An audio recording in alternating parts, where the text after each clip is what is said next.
Would like to start the webinar on Engagement and Remedy Forum for Responsible Business Conduct 2023. Before we start the webinar, some housekeeping announcements.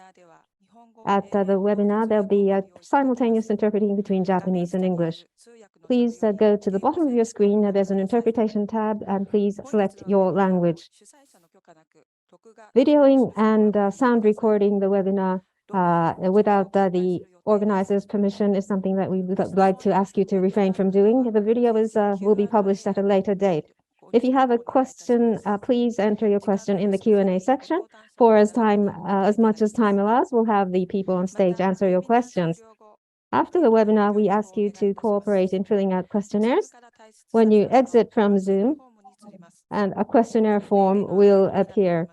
The questionnaire is anonymous. And you will also be able to fill out questionnaires even if you leave the program before it ends. So on behalf of the organizers, we'd like to have Global Compact Network Japan Deputy Director General, Dr. Keiichi Ujie, who will be delivering opening remarks. So over to you, sir. Thank you very much. Thank you very much for the introduction. I'm Ujie from Global Compact Network Japan. Thank you very much for attending this forum today. I have to give some greetings on the occasion of the opening of the forum. First, the Engagement Remedy Forum. I would like to thank very much the Japan Center for Engagement and Remedy on Business and Human Rights, Sasakawa Peace Foundation, Human Rights Lawyers Network Japan, Business and Human Rights Resource Center, and Global Compact Network Japan for your cooperation in jointly holding this forum. Because this forum has continued since 2020. Of the year prior, 2019, the engagement remedy guidelines were formulated through a loose cooperation among these organizations. The guideline realizes the requirements and basic actions of the grievance system required by international norm, including the guidance principles. Based on the guideline, every year we have been holding this forum as a place to learn from examples of other companies based on the Japanese government's action plan, and also about the latest trend, both in Japan and overseas, on the subject of business and human rights. And one more thing is that at a forum last year, we announced the start of the Japan Center for Engagement and Remedy on Business and Human Rights, or JaCER. And they joined as a co-organizer of this forum. JaCER was established in June last year as a non-judicial platform to support and facilitate corporate grievance redress. At this forum, the subject is engagement and remedy, a way forward. On the subject of guiding principles on business and human rights, corporate responsibility to respect human rights, that is, the so-called human rights due diligence, and also access to remedies. Both of them are mutually complementary. The guiding principle says that there is access to remedy because even the most concerted efforts cannot prevent all. Just to establish a grievance desk at the companies or grievance mechanism such as JaCER is not the end. Execution is necessary. And guiding principle number 31 provides that the grievance mechanism, there are 8 requirements to make the mechanism effective as effectiveness criteria. This forum will continue to discuss the conformity of established engagement and remedy function to the 8 requirements and its ongoing refinement.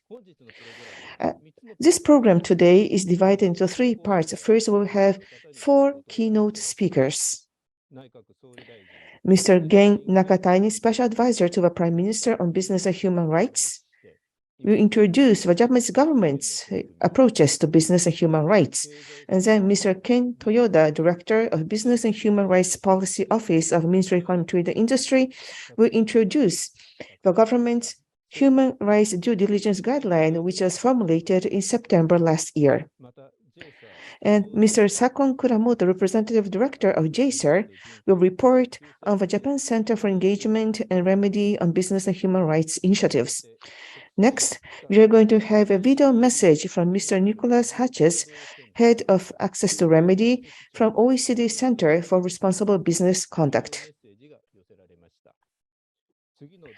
Next, we are going to have the part one of the panel discussion. Japanese experts will discuss about the issues and the bottleneck on access to remedy, and we'll have a discussion of the possibilities and expectations towards grievance mechanism. And in the second part of a panel session, we will have overseas experts to discuss about the current landscape of business and human rights and approaches to grievance mechanism. I'd like to thank all of our panelists for your participation. At the forum last year, we had a video message from Professor John Ruggie on guiding principles on business and human rights. At the end, lastly, I would like to introduce what he mentioned. He said that the relief system must remain relevant, otherwise it will benefit no one.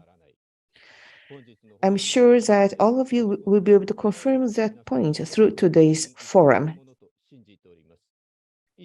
This concludes my opening remarks. Thank you very much. Thank you very much, Mr. Ujie. Now we'd like to move to have the keynote speeches. First, we have Special Advisor to the Prime Minister on International Human Rights, Mr. Gen Nakatani, to speak. So the floor is yours, sir. Good afternoon, ladies and gentlemen. As has been introduced, I'm Gen Nakatani, Special Advisor to the Prime Minister for International Human Rights. Thank you for joining us today at the Engagement and Remedy Forum for Responsible Business Conduct. Today, the world's interest in business and human rights has never been greater, and I thank you very much for creating the opportunity for various stakeholders, including governments, companies, academics, and legal professionals gather and to share our views domestically and internationally to stimulate interest and raise awareness.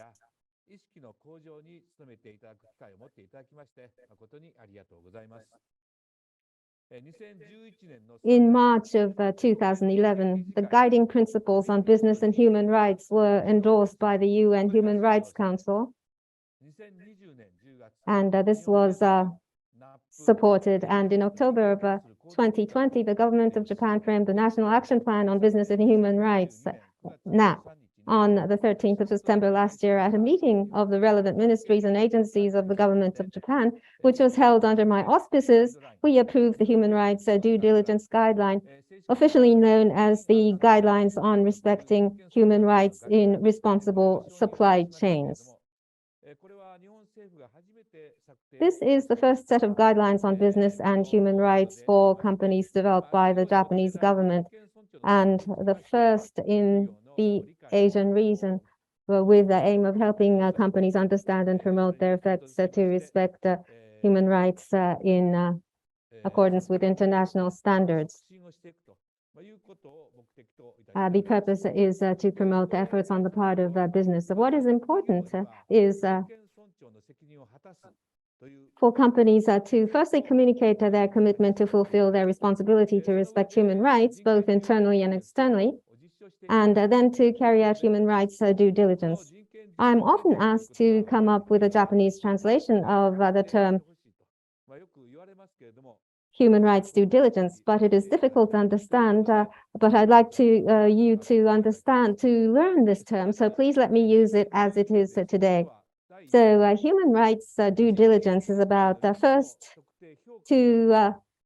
about identifying and assessing the risks of human rights violations, and second, the implementation of measures necessary to prevent or mitigate human rights violations. Third, investigating the status of implementation and rights and evaluation.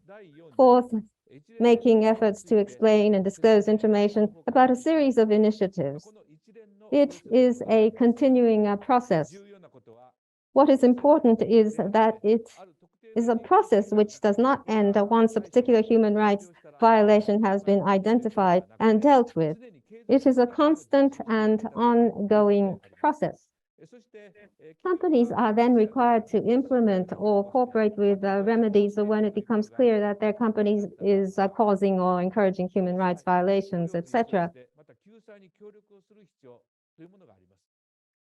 The specific examples of remedies that may be appropriate in each case, such as apologies, restoration to original state, or compensation, but companies are required to take steps to make remedies available in advance, bearing in mind the circumstances under which such human rights violations may occur.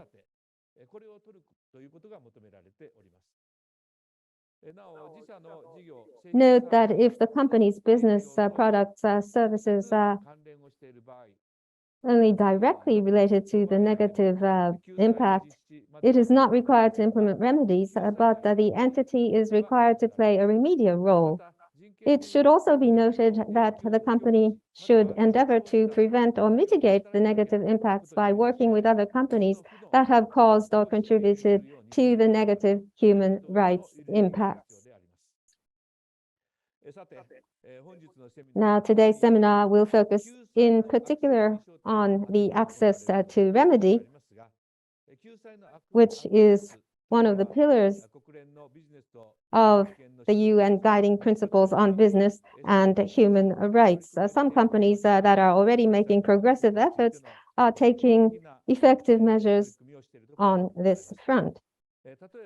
For example, there are cases where companies have responded either by establishing their own grievance mechanism or by participating in mechanisms set up by industry associations. And in some cases, special platforms have been created and used for technical trainees. We understand that the Japan Center for Engagement and Remedy on Business and Human Rights, or JaCER, which is co-hosting this seminar, represents one of the initiatives to support such companies. As to why business and human rights now, the world flow, and the domestic human rights policies, how the government agencies are working together is what I'd like to explain. What has supported the peace and prosperity of the international community? Universal values and international orders such as freedom, democracy, human rights, and the rule of law are now under severe challenge. Last year, there was a series of military conflicts and provocations, including Russia's invasion of Ukraine, China's intrusion into its territorial waters, and North Korea's missile launches.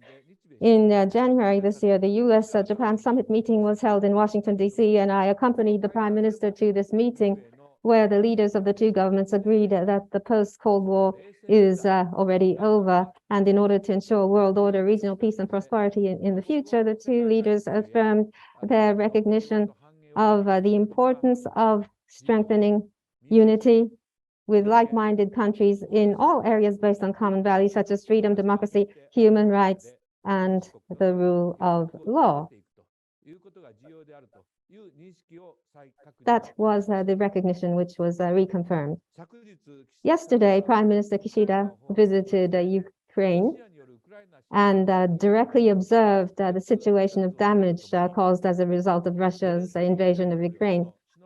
He had a summit meeting with President Zelensky and communicated Japan's unwavering solidarity with the citizens of Ukraine. Through this visit, Japan wants to lead the international community, including the global South and developing countries, not to mention the G7. And I believe we were able to demonstrate that we will protect and observe until the very end international order based on the rule of law. At the heart of the unity of like-minded countries is the defense of universal values, including human rights, and there's a growing demand for social responsibility, including that related to human rights, not only of governments, but also from companies. In addition,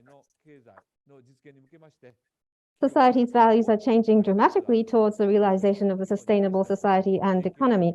And there's an increasing focus on companies performing their responsibilities regarding human rights and other social changes, as well as going beyond their own internal initiatives to include the entire supply chain in order to take initiatives on business and human rights, also from the perspective of contributing to the attainment of SDGs. Against this background, the Kishida government, at the start of its administration, created the post of Special Advisor for International Human Rights Affairs, to which I was appointed, and we are currently promoting the government's cross-cutting international human rights policy. In September last year, I traveled to Vietnam and Thailand, and last month to Bangladesh to present the first guidelines of its kind in Japan and Asia to the governments of both countries, local companies, and at forums organized by the UN Human Rights Council, the ILO, and others, communicating information on human rights due diligence. I emphasized that in the United States and Europe, progress is being made in the preparation of laws and regulations aimed at eliminating forced labor in the supply chain, and are already being enforced half compulsorily, while Japan, through these guidelines, has taken the approach of encouraging companies to take voluntary initiatives. Japan has decided to take a bottom-up approach in which companies take voluntary, proactive initiatives in accordance with the characteristics of their respective workplaces and industries. Japan's approach has been very well received by the governments, business communities, civil society, and other stakeholders in Asian countries who have shown a high level of interest and expectations. Japanese companies, including small and medium-sized enterprises, have multi-layered supply chains in Asia, and I believe that by implementing the Japanese government's guidelines, the quality of supply chains will be improved, and this will feed into solutions to local political and social issues. In Vietnam, for example, in an industrial estate, local employees trained by Japanese companies were managing the site with an awareness of global labor standards, acting as branch managers or as their right-hand men.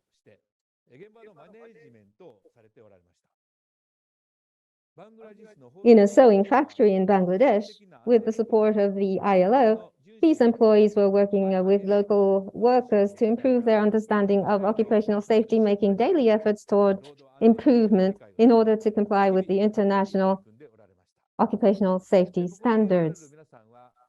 Those of you who are here may know about 10 years ago in Bangladesh, Rana Plaza, a commercial building housing a garment factory collapsed, killing more than 1,000 people.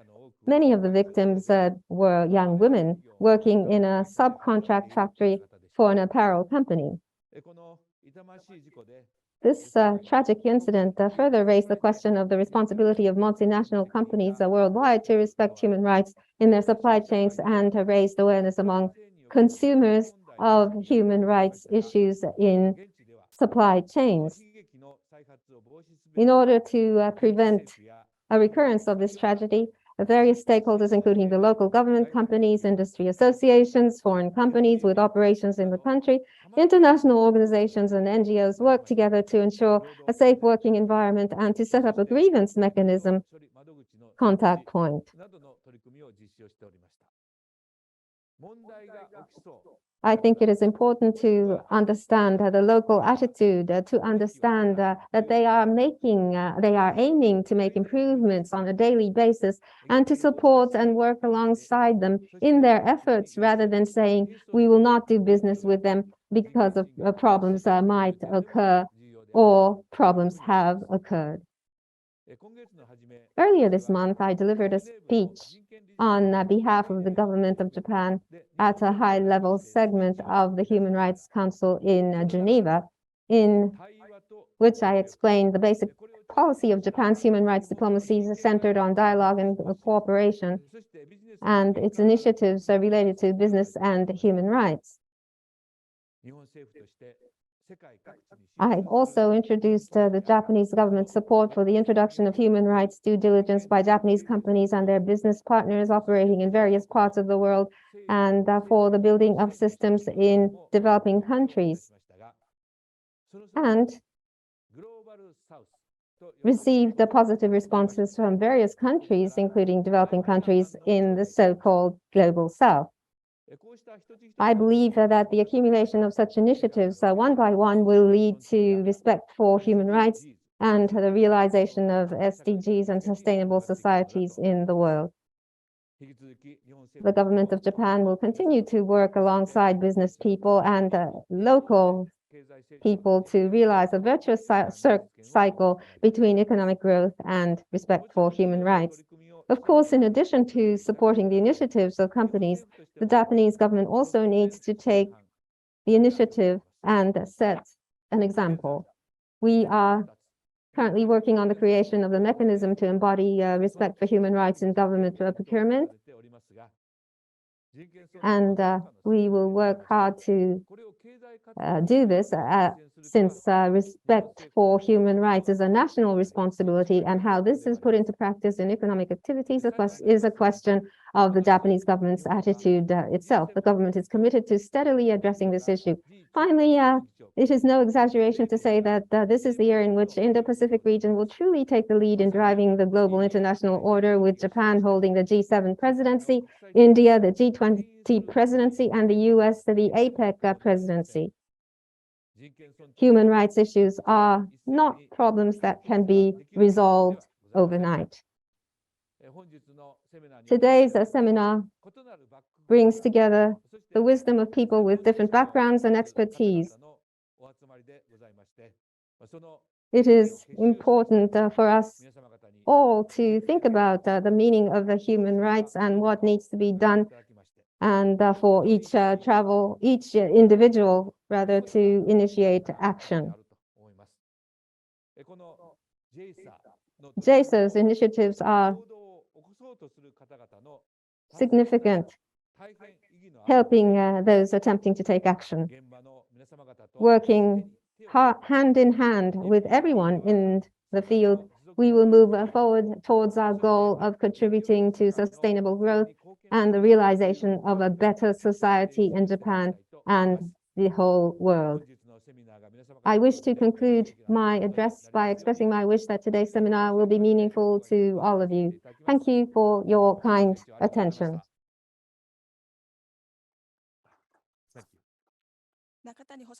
Thank you very much, Mr. Nakatani. So next, I'd like to invite Mr. Ken Toyoda, Director of the Business and Human Rights Policy Office of METI, to discuss about guidelines for respecting human rights in responsible supply chains.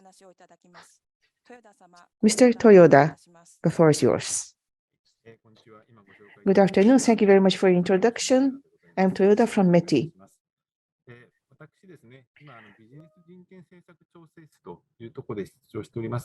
I'm now at the Business and Human Rights Policy Office. This office was established 2 years ago. The relationship of business and human rights are very important, and METI intends to take our measures, so this office was established. We conduct a variety of initiatives. Among those, I'd like to introduce the guidelines of a Japanese government, which was adopted last year, as Mr. Nakatani mentioned. Next page. The background for the establishment of the guidelines. As was already mentioned by Mr. Nakatani, in 2011, UN guiding principles were endorsed, and the movement to require companies to respect human rights accelerated. In 2020, NAP was established, and in 2021, as was mentioned, METI also started this Human Rights Office. And what we did, first of all, in October last year, mainly for the listed companies at Tokyo Stock Exchange, the first questionnaire survey was made to the government with the support of the Ministry of Foreign Affairs, and the responses were about 51% of the companies asked that 52% of the companies answered that they are conducting human rights due diligence. Among the questionnaire, there were a lot of requests made for the company. To be more specific, there are many voices asking for the government to make guidelines. 51% asked that the government must establish a guideline. So this was a major trigger for the formulation of the guidelines. And as you can see below, in the Western countries, through laws and regulations, human rights respect became mandatory in many companies, in many countries, so we decided to make a guideline. Next page. Very briefly, let me introduce the situation in foreign countries, mainly in terms of rules and regulations. As for the rules and regulations, mainly speaking, we can divide into the American type and the European type of regulations. Top right, in case of Europe, asking the companies to respect human rights at the supply chain. Human rights due diligence is mandatory under the law.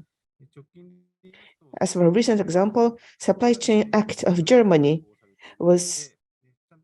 came into force in January this year. If this is not observed, there would be fines imposed or they would be excluded from government procurement. So this is a very severe regulation. And in Europe in general, there is a sustainability due diligence directive, which is now under discussion at the government, at the parliament. If this is adopted, within 2 years, the member countries must establish their own domestic due diligence legal system. In case of the United States, as you can see towards the left, instead of making it mandatory for the companies, they're enforcing import restrictions, not to restrict the companies, but the government is taking the leadership. If there is any product which infringes with the human rights, that is stopped at the customs office.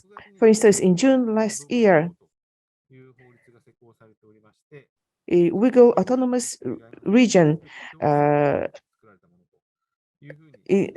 things that were assumed to be produced based on forced labor.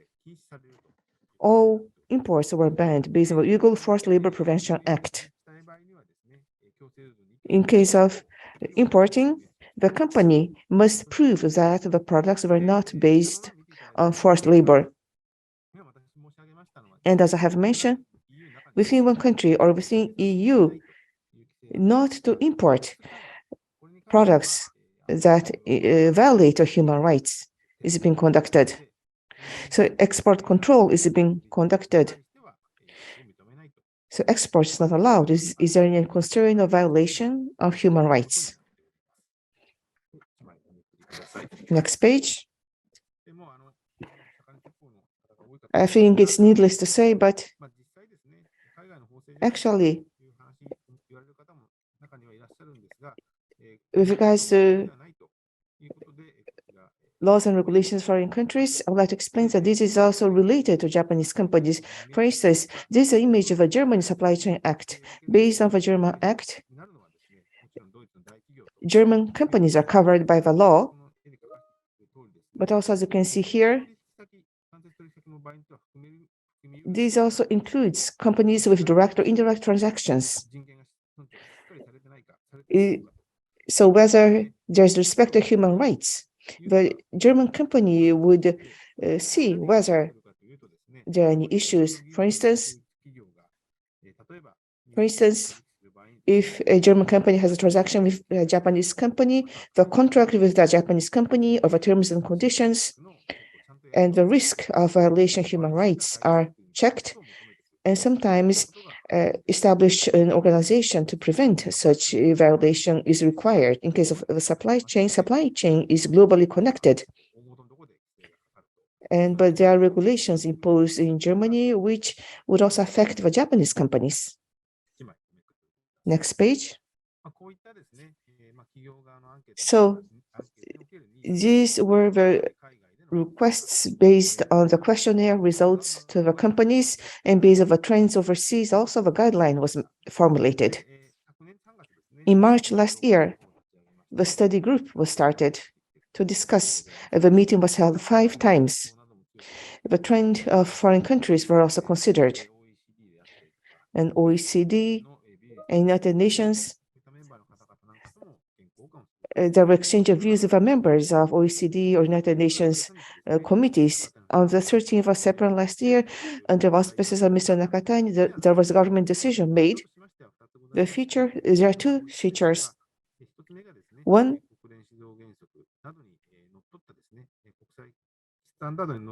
so based on international standards such as OECD guidelines, and this must be constituted of actual illustrations that is easy for the companies to understand.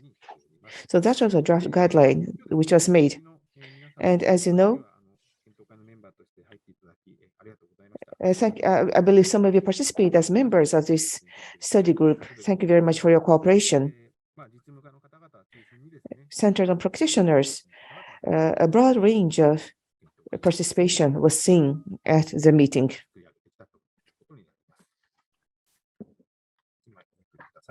Next page. The general picture of a guideline. The guideline, as was mentioned by Mr. Nakatani already, is roughly divided into 3, following international standards. To make public the human rights policy, this is a management level commitment that is required, because sometimes this is left to the department in charge of the management is not familiar with the content. This might happen in many cases, but approaches for human rights is not something that can be done at each division level, but this must be a company-wide effort. So a management level commitment is required. And on top of that, number 2, human rights due diligence process. First, is that a violation of human rights or not? That should be identified, and the level of severity must be evaluated. If there is any problem, measures must be taken, and the effectiveness must be evaluated, and finally, that information must be made public. Business portfolio might change, and suppliers or customers may change, so this must be repeated on a regular basis. And then, based on that, the approaches taken by the company must be made public.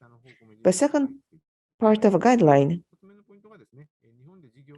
is that all companies conducting business activities in Japan are to be covered by the guideline, including SMEs. In reality, it may be difficult for the SMEs, but as the government, this is a non-binding requirement, but the general concept of a government was indicated based on the guideline. And all companies conducting business activities in Japan, including SMEs, are to be covered.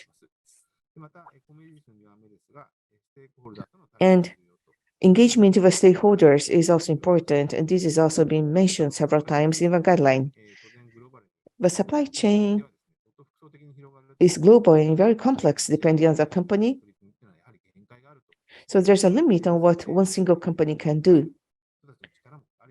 So sometimes you must rely on external capabilities to reduce human rights violation risks.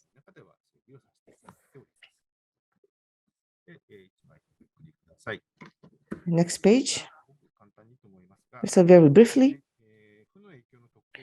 to identify and evaluate the adverse impact.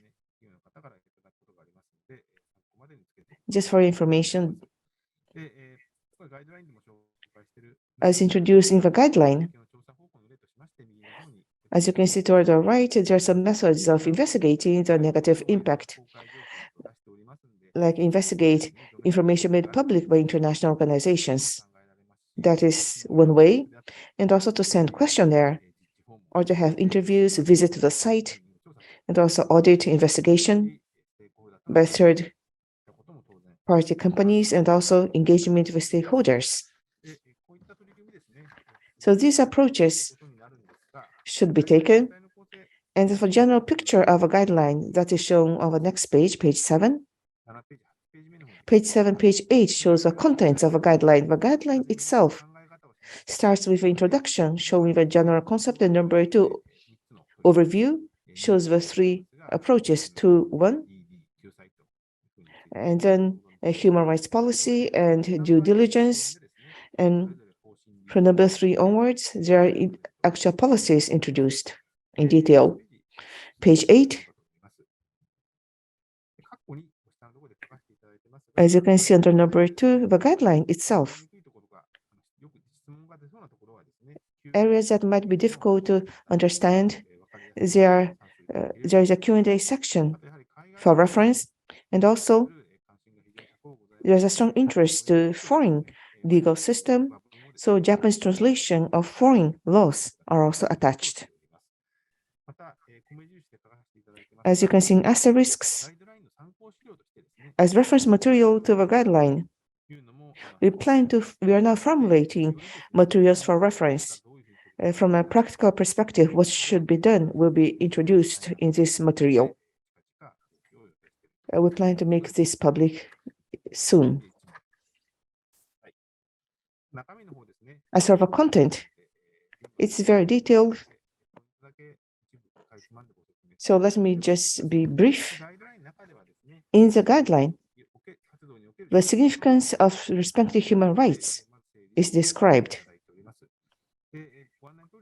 As you know, corporate activities, business activities, and human rights, first, that may be subject to management risk, as you might have experienced. However,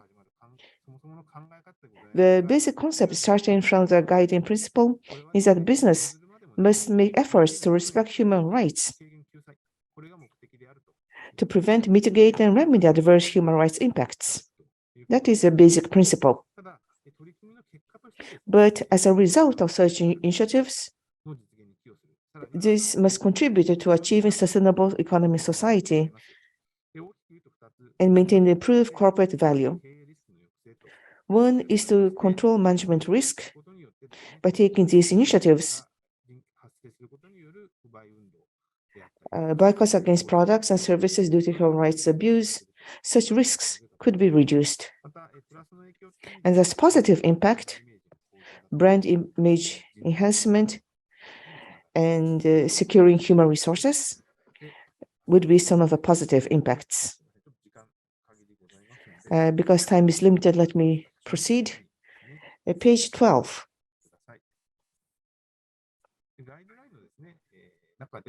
In the guideline, at the beginning, it talks about approach to efforts to respect human rights. There are some points listed, which I'd like to introduce. Roughly speaking, there are 5 points. One is management's commitment, which is extremely important. As I mentioned, under the policy, this should not be left to the hands of the division section level, but the management must be committed. And number 2, potential adverse impacts exist within any business enterprise. Many companies, when I talk with them, they say that my supply chain is not global, I don't export, so I have nothing to do with this. Or to respect human rights, I ask our suppliers to check, but they don't respond. I often hear such voices from the companies. But since supply chains are connected, all companies may face the risk of human rights infringement. So dialogues with stakeholders are important. And number 4, however, having said so, to implement all approaches immediately might be difficult. And in such a case, companies should give priority to issues that have a higher impact. And lastly, it's important for companies to cooperate in respecting human rights, not only within the company. This is not something that could be concluded only within the company. So it is important to cooperate. Now, page 13. is remedy the main subject of today's forum. To be more specific, appropriate remedy from the viewpoint of stakeholders suffering adverse human rights impact should be provided, like making apologies, restitution, rehabilitation, financial, non-financial compensation. And for grievance mechanism, establish grievance mechanism that is a series of processes to address grievances and disputes, and also participate in grievance mechanism established by industry organizations.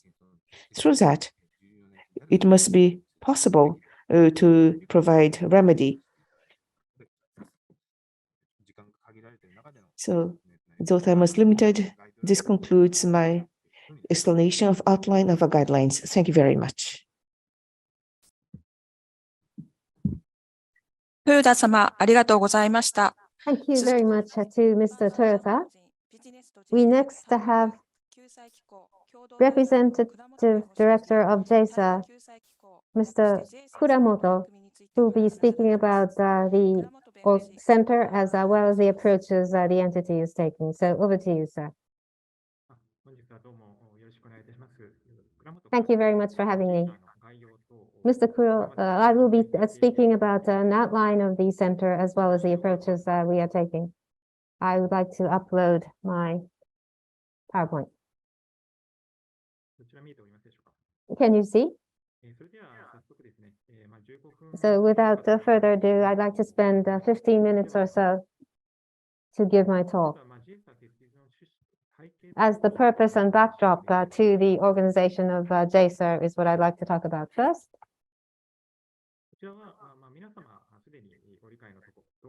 And as you know, the UN general principles on business and human rights and other principles have been the foundation of the foundation of JaCER and its operation. And JaCER complies with international instruments such as UNGP. It was adopted at the UN Human Rights Council in 2011. And in addition to nations who are responsible for dealing with human rights issues, companies were also held responsible. And what is shown on the table? The UNGP asks for 3 points related to companies. That is to adopt policies and human rights due diligence and remedies, introducing grievance mechanisms. With regard to the development of a grievance mechanism, as is shown here, many Japanese companies, they already have, based on domestic laws, a whistleblowing system, but UNGPs and OECD's multinational cooperation conduct principles, supply chains, the stakeholder overall is to be considered, including supply chains, and with regard to issues related to human rights and environment, not necessarily is it perfected, and there is a need for those with experts to be involved, to create a effective mechanism. And we are providing a common platform for the grievance mechanism.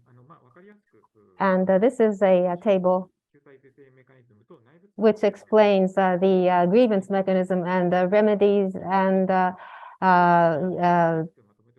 mechanisms as the whistleblowing system. As for the specifics, it may be different from case to case, but generally speaking, these are the differences.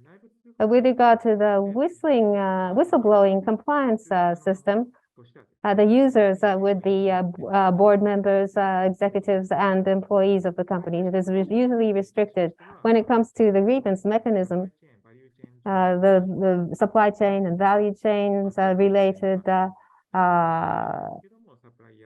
illegal acts would be the subject of this, and the stakeholders would be foreign workers, suppliers, unions, and human rights NGOs. A broad range of stakeholders are included. And as for the subject matter, according to the whistleblowing compliance system, it's generally restricted to those cases related to laws and company norms. When it comes to the grievance mechanism, it targets all issues related to responsible business conduct centered around the human rights, supply chains, and human rights and environment issues targets.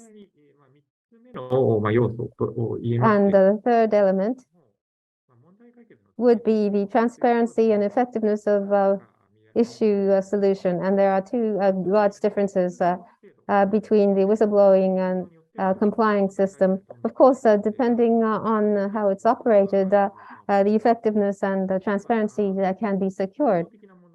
But as a structural issue, there is a confrontational structure between business and stakeholders potentially. And so sometimes the transparent and effective solution does not come about. With regard to the grievance mechanism, as will be explained in relation to JaCER's governance, the experts proactively engage themselves, and by promoting mutual understanding and dialogue between business and stakeholders, the issue we try to make for transparent and effective solution of issues. This will be related to UNGP 31, the commentary, and it is compliant with the UNGP provision 31.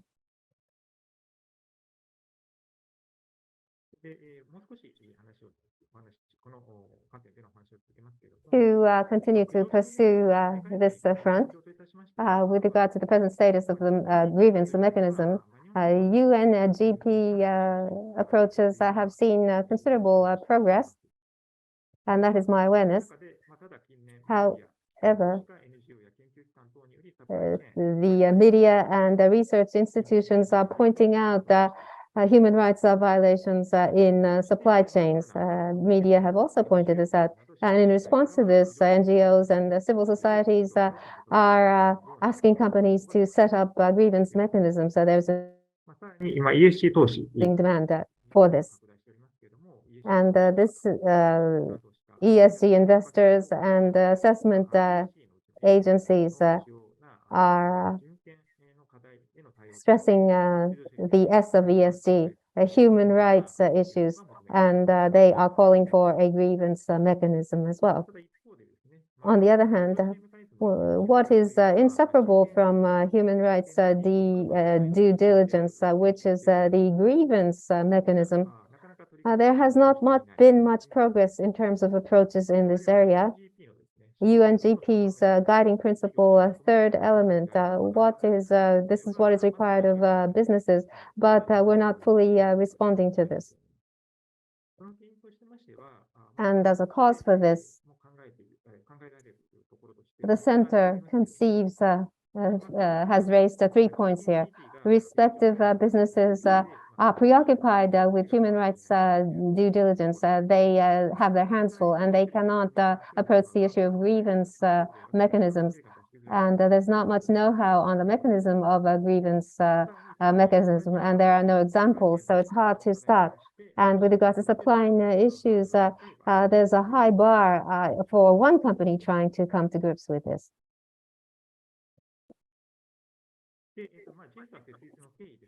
And the developments which led to the foundation of JaCER. This is the fourth forum of the Engagement and Remedy Forum. But efforts have been made to make the concept widely known. Before COVID, 2019 November, the Global Compact Network Japan and BHR lawyers took the lead in adopting a guideline for grievance mechanism establishment in Japan. And in 2021, in February, SPF provided a support for a project which was launched in April of 2021. JaCER CSR committee saw the launching of a grievance mechanism working group, and the movement started.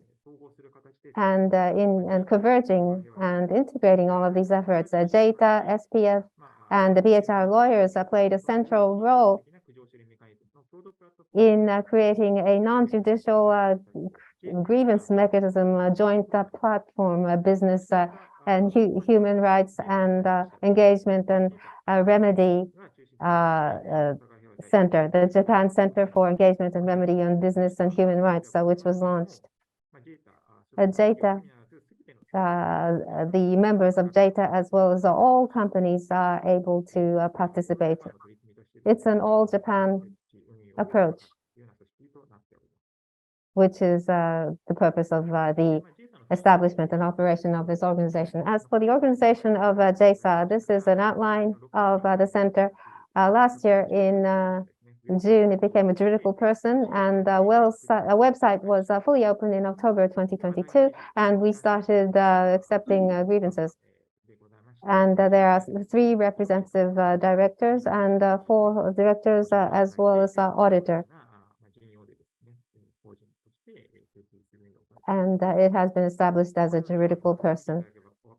As you can see, we have those with an academic background and people with different expertise. It's a diverse group. And what JaCER is aiming at, there's only limited time, so I will be brief. I'll be mentioning 3 points on the part of JaCER. From an expert standpoint, the participating companies' grievance support will be provided. The UNGP,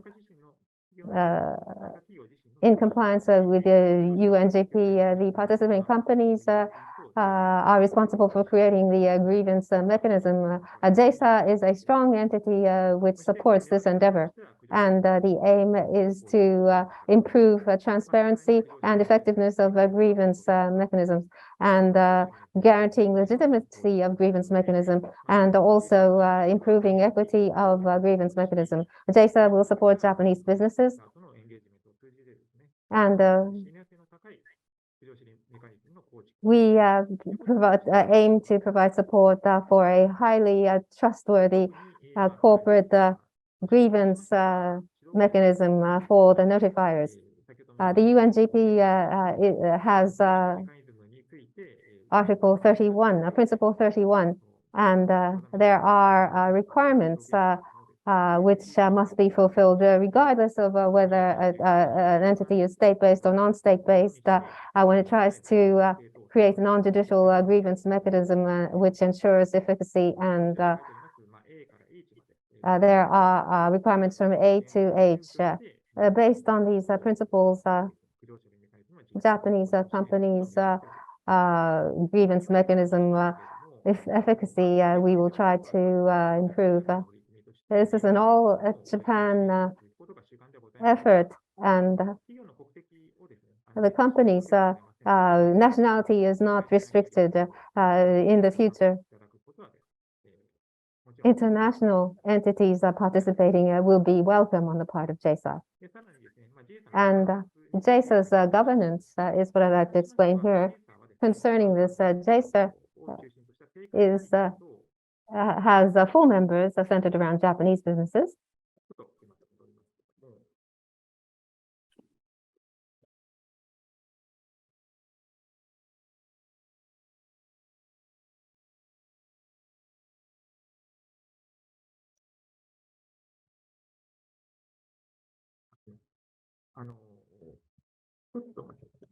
One moment, please. Bear with me.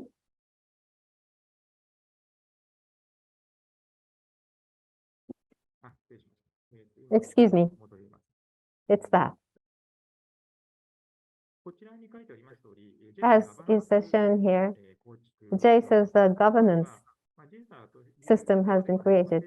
The center has a full member and supporting members, and with their participation, operation is done to ensure neutrality, a certain degree of neutrality, we secure trustworthiness from the stakeholders. And participating companies' medium to long-term growth is something that we try to support. And that's the objective. JaCER's neutrality, in order to ensure that we need a governance mechanism. And this is something that we thought of since a while ago. So we have an advisory board and stakeholder panel. And we are choosing members. And we have unofficial agreement from those who will be serving. From an international standpoint, we will have international experts as well who will be providing advice, and not for individual cases, but in general. Now, this is a third-party experts, and as for stakeholder panel, from stakeholders and their representatives, we will be having their participation. This is in general regarding JaCER's operation, not with regard to individual cases once again. And in trying to solve the issue, there may be cases where the solution is difficult. An appropriate and transparent solution in order to secure this as necessary. The member companies, with the member companies' agreement, we have a pool of third-party experts who will be providing advice and mediation and investigation. And from the member companies, the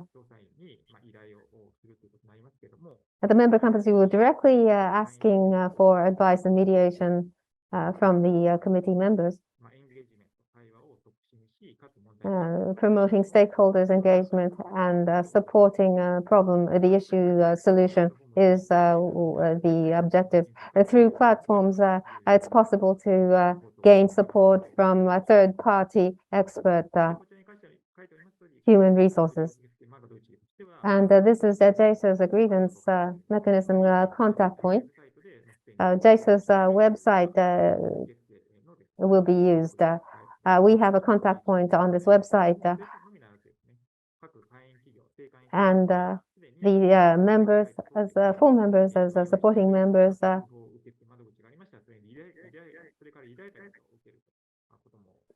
can make use of this notification contact point. And we have worker applications and media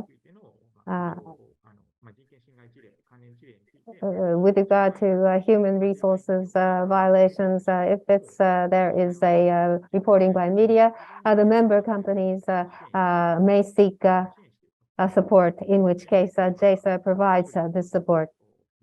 And the workout process is promoted through this.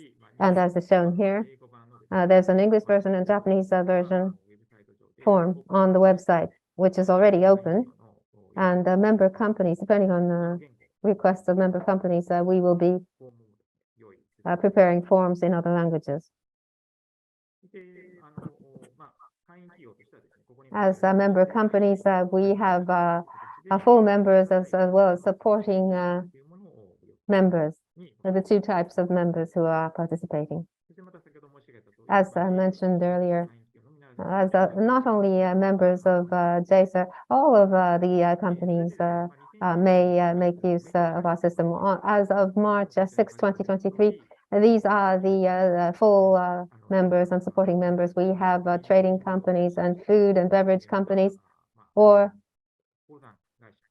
mining companies, and metal parts and component companies. A broad range of companies. And going forward, from different industries, we expect to have participation from different industries. That is all from me. Thank you.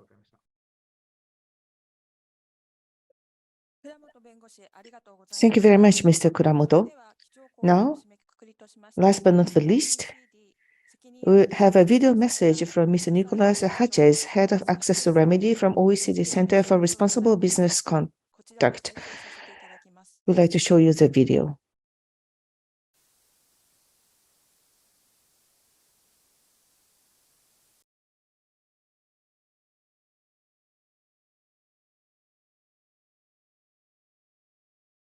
Hello, my name is Nicolas Haché.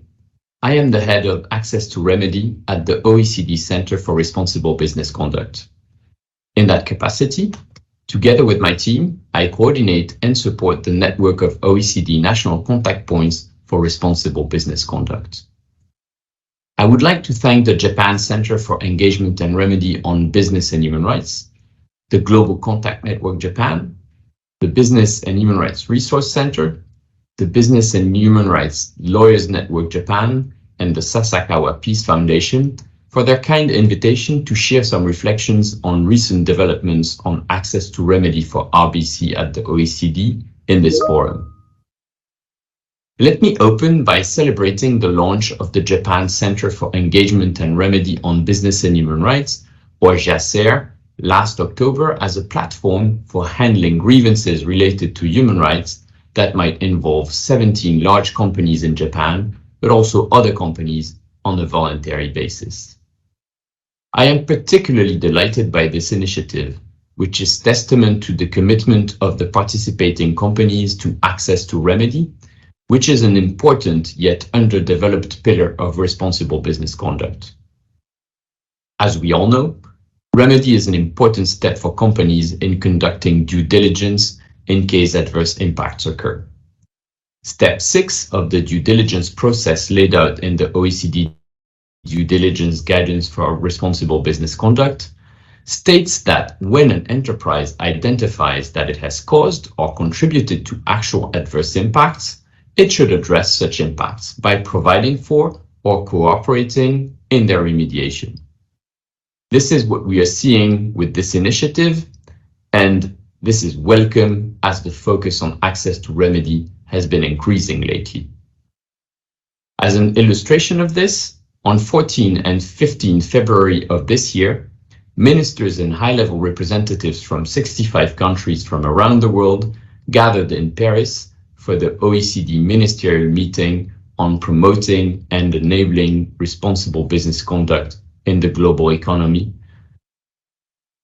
The purpose of this meeting was to provide a strategic reflection on the role of RBC as a cornerstone of the international rules-based trade and investment system across several thematic and policy areas and as a baseline expectation for business in the global economy. This meeting was co-chaired by France and the United States, and Japan acted as one of the vice chairs.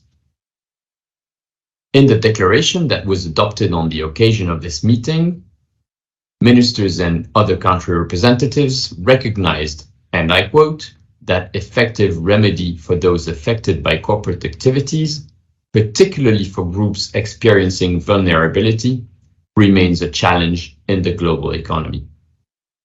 Therefore, it is great to see that with the creation of the JaCER, leading companies in Japan are raising to this challenge, and I look forward to seeing the JaCER in action. In particular, it will be important for the JaCER to establish a working relationship with the National Contact Point for Responsible Business Conduct of Japan. NCPs, as we call them, are the implementation bodies of the OECD guidelines for multinational enterprises. And NCPs also have a non-judicial grievance function.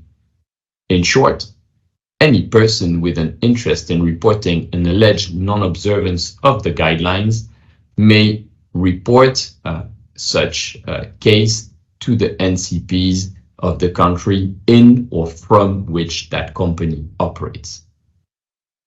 The 51 NCPs around the world are used to working with company-based grievance mechanisms, and examples of such relationships are numerous. One example is that NCPs who receive a case may invite parties to first try to process their differences through a company-based grievance mechanism, provided, of course, that such a mechanism exists and is effective.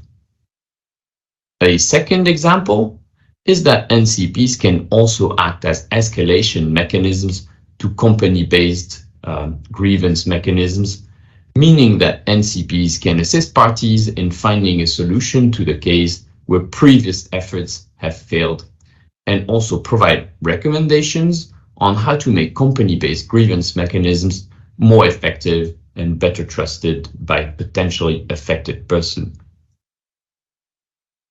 As a first step in the relationship that the JaCER and the Japanese NCP might build over the years, I was very happy to see that the website of JaCER effectively signposts to the NCP by inviting parties that might have a grievance against companies that are not part of JaCER to submit their case to the Japanese NCP. Before I conclude, please allow me to highlight a second recent and important development that took place at the OECD recently.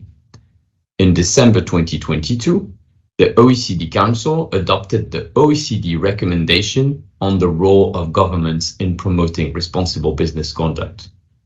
This recommendation, which is not legally binding, nonetheless commits adhering governments, including Japan, to a single comprehensive set of principles and policy recommendations to assist with efforts to design and implement public policies that enable and promote responsible business conduct. Among such principles is the provision of access to remedy for persons affected by corporate conduct. This forum and its distinguished participants will only support this renewed emphasis on access to remedy and reinforce governments to make it ever more effective. With this, I thank you again for this opportunity to provide these remarks and wish you an excellent event.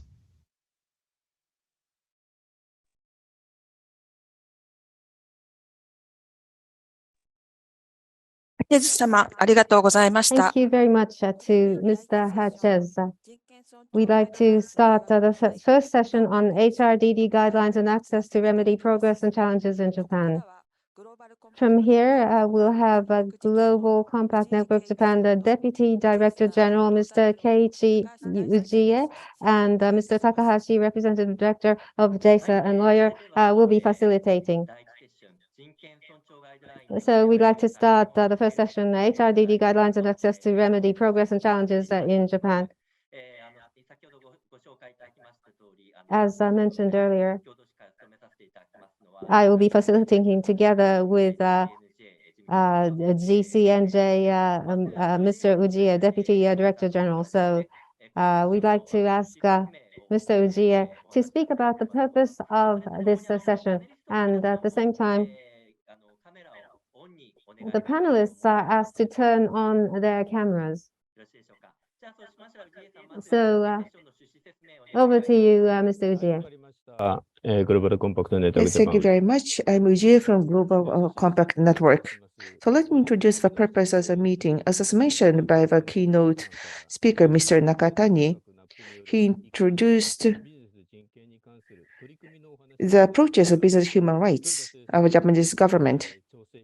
And Mr. Toyoda talked about a human rights due diligence guideline and the significance of background for that.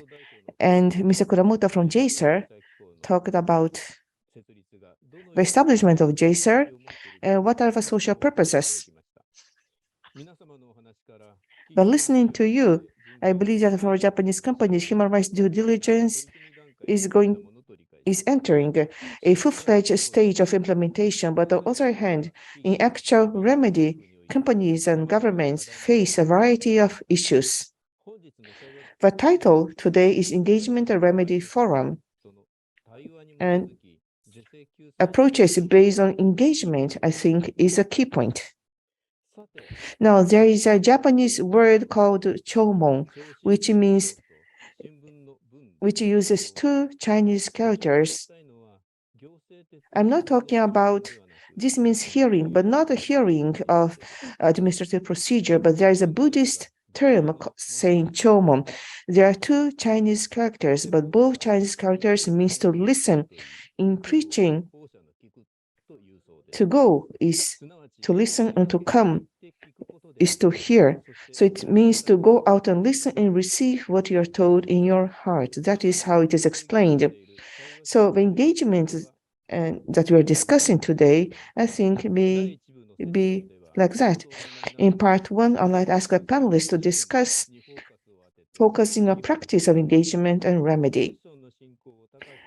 Mr. Takahashi will be the moderator of this session. Mr. Takahashi, please, the floor is yours. Thank you very much. Let me introduce the panelists as well. Please turn your cameras on. First, from Osaka University of Economics and Law, we have Professor Emi Sugawara. Very happy to meet with all of you. And JaCER advisor, former Fuji Oil Holdings Group Inc. Manager, Mr. Toshio Shikata.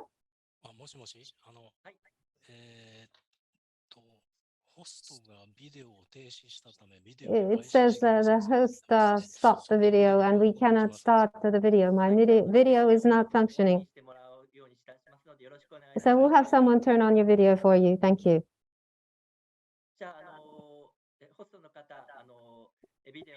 The hosts, could you turn on Mr. Shikata's video, please?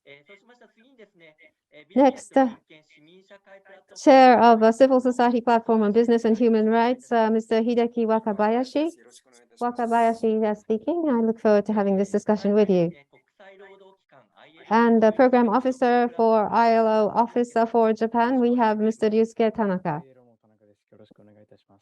Tanaka from ILO. Looking forward to discussing with you. The panelists today involves the company and civil society and experts and labor international entity. So we have diverse entities representative who will be discussing HRDD and the practical aspects related to this and the progress made by government. We hope will also be discussed. So we'd like to ask the panelists to talk about your experience or based on your experience, speak for about 6 minutes with regard to engagement and remedy and also issues and challenges. Could we turn to Mr. Wakabayashi, please? Mr. Wakabayashi representing civil society with regard to business and the human rights, drawing up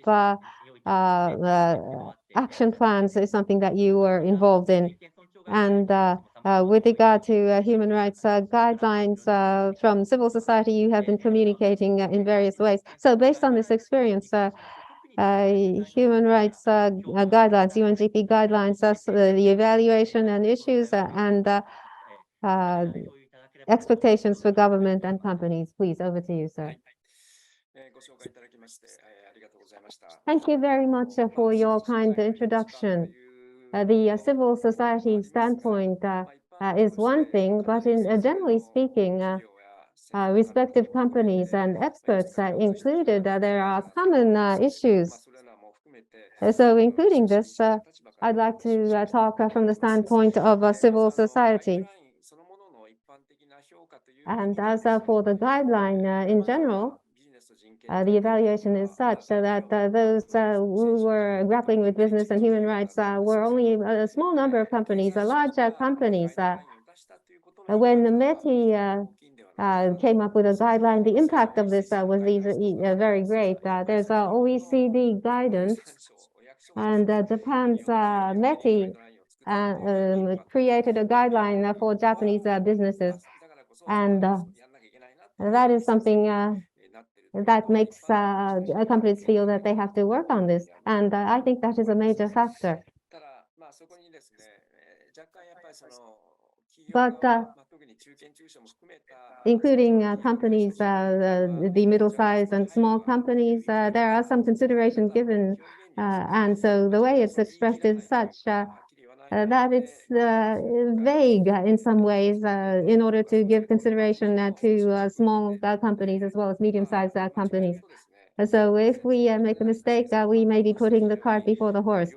But in general terms, I think this is a very good guidance. And also, to formulate the guidelines is just the start. And that's the important point. You can write, but it's the companies who must implement it, and that's a very tough task. Business and human rights involves government's implementation of human rights, but the guidelines itself, I believe, is weak. And so engagement and remedies might be impacted, and that is the general interpretation. As you know, the guiding principles has three pillars. The nation has to protect human rights. It is obligated. And then companies that have the obligation to respect human rights. And then the third one is rescue. The third point is the largest. Number one is weak. And number three, the rescue part in the guidelines is very weak. So from that standpoint, the mechanism of rescue comprises about 30 pages. The last time I counted, the rescue part is just 2 pages, including examples. And the government rescue remedy mechanism is just 6 lines. So to what extent are they really serious about doing remedies? That is questionable. I think we should repeat this kind of, continue this kind of discussion.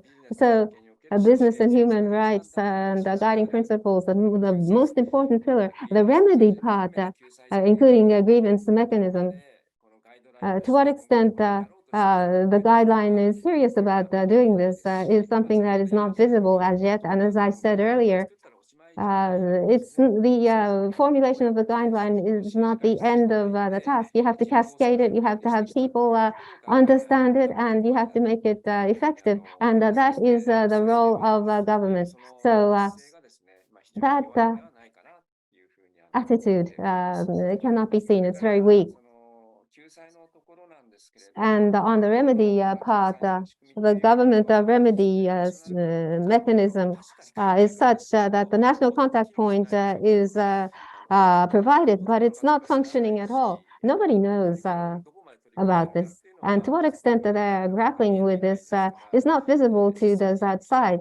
And so if you want to make this function, you have to create a budget and you have to staff it. You have to hire the people to work on this. And also, what's more important, the national human rights institutions are not written here. An important role in remedies is performed by これまで散々その国連等から言われ、市民社会から言われ、それを救済っていう役割を担うっていうだけじゃないんですけれど、そこに対する姿勢がこのガイドライン見てもですね。聞こえておりません。通訳音声が聞こえておりません。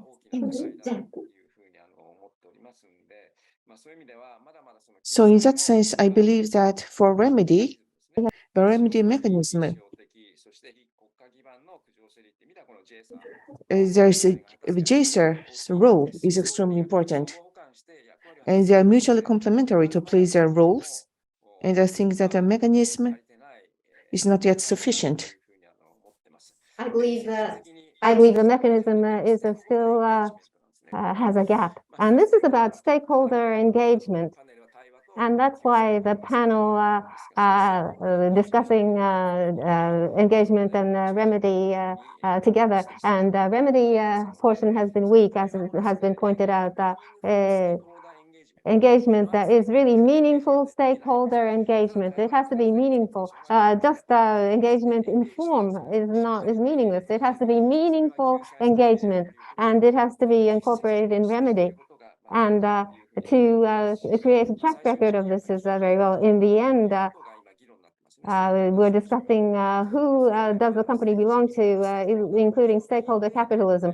And so you have to listen to different stakeholders to engage in human rights due diligence and to do remedies. And so whether we're serious about this is what will be questioned. It's easier said than done. So companies are still wondering what to do. And so how do we remove their anxiety so that they can implement and make this a full-scale effort? I think JaCER has an important role as a civil society. We want to do what we can do. And I want to make this my last point. If we think about the country's capacity, it's really a tough task. You have to think about the capacity and whether there's a will. And I have discussed the government stance and the parliamentarians and unions' role and civil society.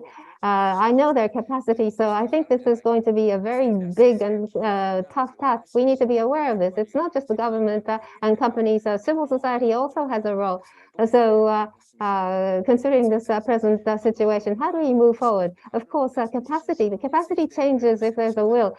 So the will part, the intention part, is something that we'll have to try to enhance the interest of civil society so that they will understand that this has to be done steadily. So with regard to efforts of this kind, I evaluate this highly, and I would like to participate as well. We would like to participate as civil society as well. I'm sorry I have been long-winded. Thank you very much.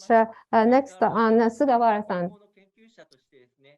She's a researcher of law, and she was a member of the study group on business and human rights, and also she has been engaged in the formulation of the guideline. She's also related to JaCER's activity. So based on her experience, we'd like to hear about the issues about the human rights regulations and also any advice to both the government and the companies. Thank you. This is Sugawara speaking. So I have made some slides, so let me share that with you.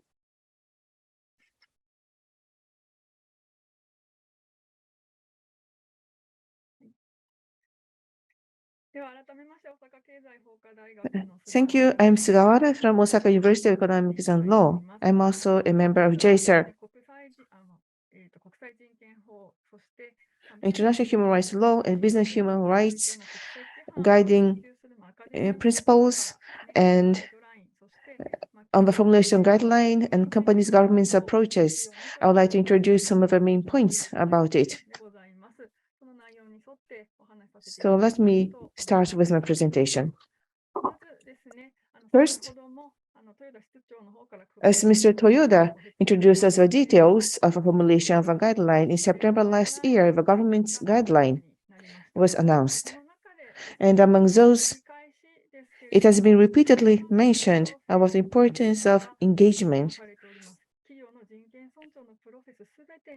In all the process of respecting human rights by companies under guideline number 2.2, it is mentioned that stakeholder engagement is important. On the other hand, as Mr. Wakabayashi also mentioned, he stated very clearly that on remedy, in the explanation of guidelines as a whole, there are 2 pages, but there are still many issues that should be included, as he pointed out. So, as indicated under public comments, but since time is limited today, I'd like to in particular mention about the 3rd pillar of a guiding principle, Principle 28 and 29 on the non-national grievance mechanism. Principle 28 to 29 are very suggestive in terms of practice. So I hope you could read that through once again. For instance, non-national grievance mechanism, access, to help that access, that is the role of a government. And there are 2 functions of grievance mechanism at a business level.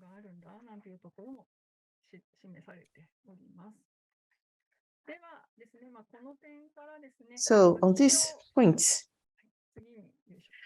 next, I'd like to talk about the major points of engagement and remedy from the international norm perspective. First, approaches by the businesses. As was mentioned before, at a business level, companies playing a central role in grievance mechanism. There are two functions to that.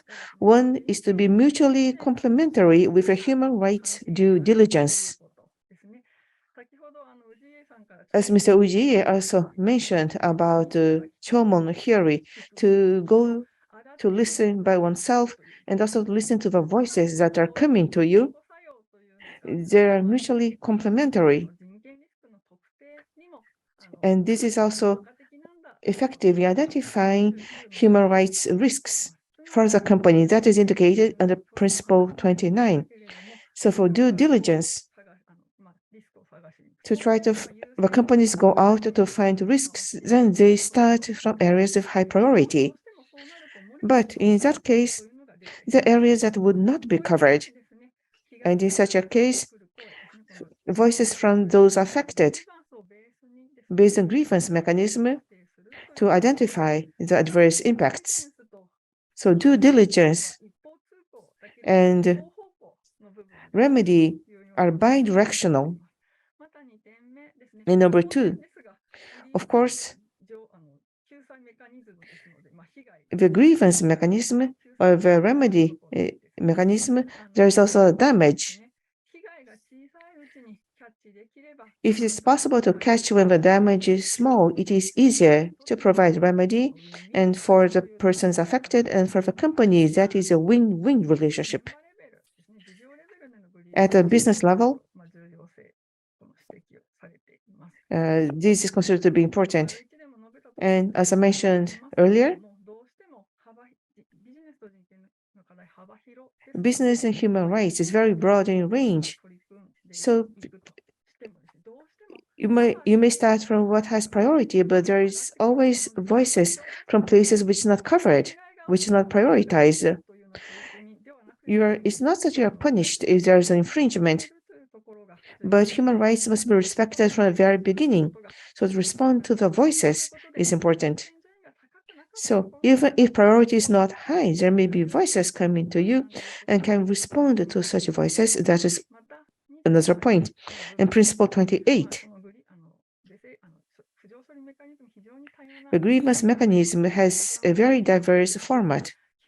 JaCER is one of them.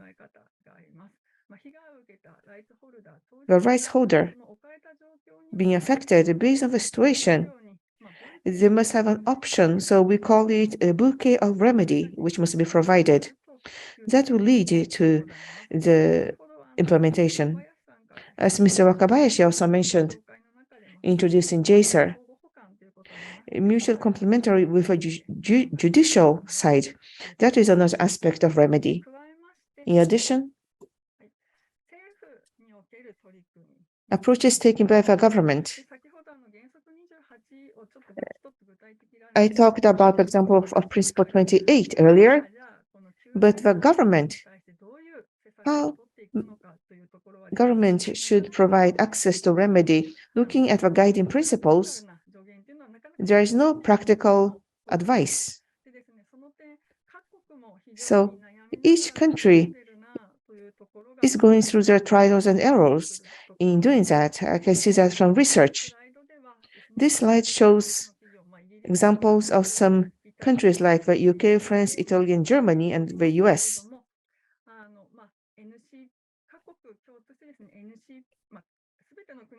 Not all countries, but the effectiveness of NCPs are placed importance, and how to make use of their national human rights institutions that is being seen in common among the countries. What is interesting in particular is the UK. The focus is placed on access to remedy through an independent survey. One of the members of Business and Human Rights Working Group was doing that, and in France, there's also focus on NCP, but they place more importance on securing resources, and so also try to make improvements through dialogue with a civil society. In Italy, there's not yet a national human rights organization, but in the second version, or NAP,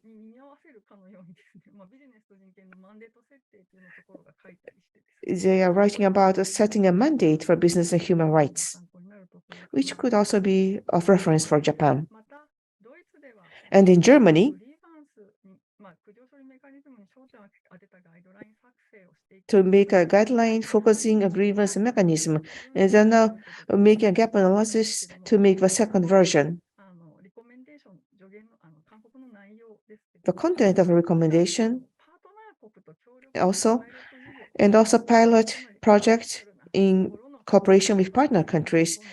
Such practical items are to be included.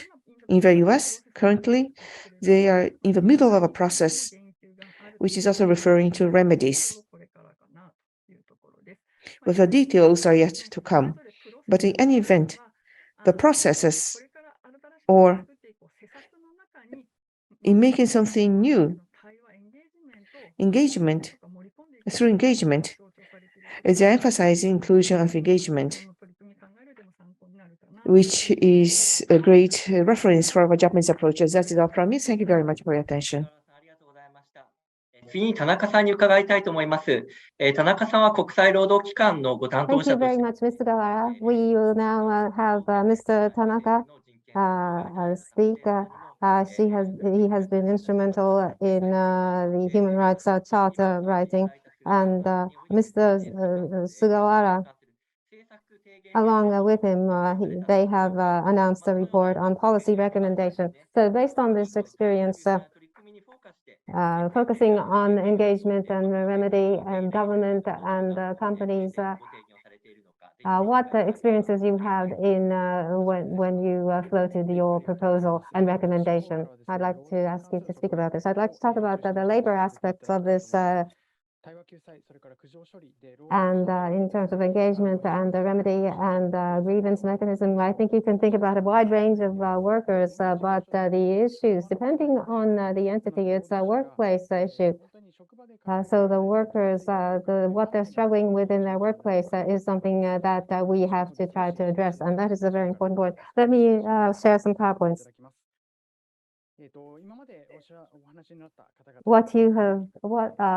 What I have to say may overlap with what the previous speakers have said, but I'd like to speak from the perspective of labor in the UNGP. Non-judicial grievance mechanism. There are principles from 27 to 31, and various points are raised there. What I'd like to focus on here is the state and companies, businesses, both are required to create grievance mechanisms, and they're interrelated, and that can be read from the UNGP. State, non-state-based grievance mechanism. And the domestic human rights entities are important in this regard. As to how the vulnerable people can access, that is also written, and I believe that is very thought-provoking. And 28 talks about what Sugawara-san has mentioned, improving access to the mechanism. And 29 talks about business and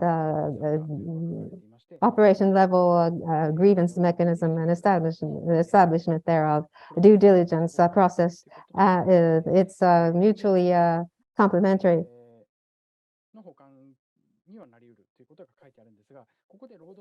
And let me talk about the labor aspect of this, the legitimate union roles. It is mentioned that it should not be used to the advantage of the unions. It's about solving issues at the workplace. You can use the grievance mechanism. You can use the labor union process with regard to the labor conflict, and the workers should be able to choose. It's not only the grievance mechanism between the unions. If there's a process underway between labor and management, that must be respected. That is what the UNGP has provided for, and I'd like to remind you of this point. And also important, along with the UNGP, is what ILO produces. It's a multinational business declaration, and there's a relevant point here. If you, at a glance, from 1996, there's a talk of grievance mechanism, but 47 to 62 talks about the freedom of association, right to organize, and right to collective bargaining. From the worker standpoint, it's helpful for remedying rights, and they can raise voices to change the workplace.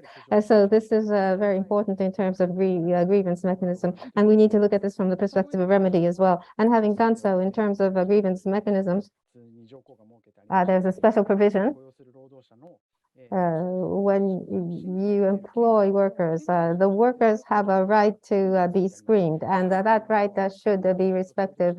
Individuals or if together with other workers, if they want to air a grievance, they have this right to air this grievance without being disadvantaged, and they have a right to be reviewed. And the multinational businesses also talks about or in cases of countries where they're not bound by right to associate, right to collective bargaining, and right to organize, or if they're not bound by ILO, child labor and forced labor conventions, you need to be very careful. So even in these countries, to respect grievance, airing grievance, right to air grievance is very important. And slap court cases, litigation, if issues are raised by the workers or rights holders, and they go to court, and if they try to access remedy, there should not be obstruction. It would be criticized harshly if there's a move to try to obstruct. And so with regard to labor, the right to be reviewed, how to recognize that. And if you shed light on this, there are many cases where trouble could have been avoided. And in the multinational business declaration, there is a procedure for a company and labor unions to engage in dialogue. And ILO may intermediate in this process, but this is a global mechanism. SMEs and where in workplaces where the needs are small, they cannot go this far.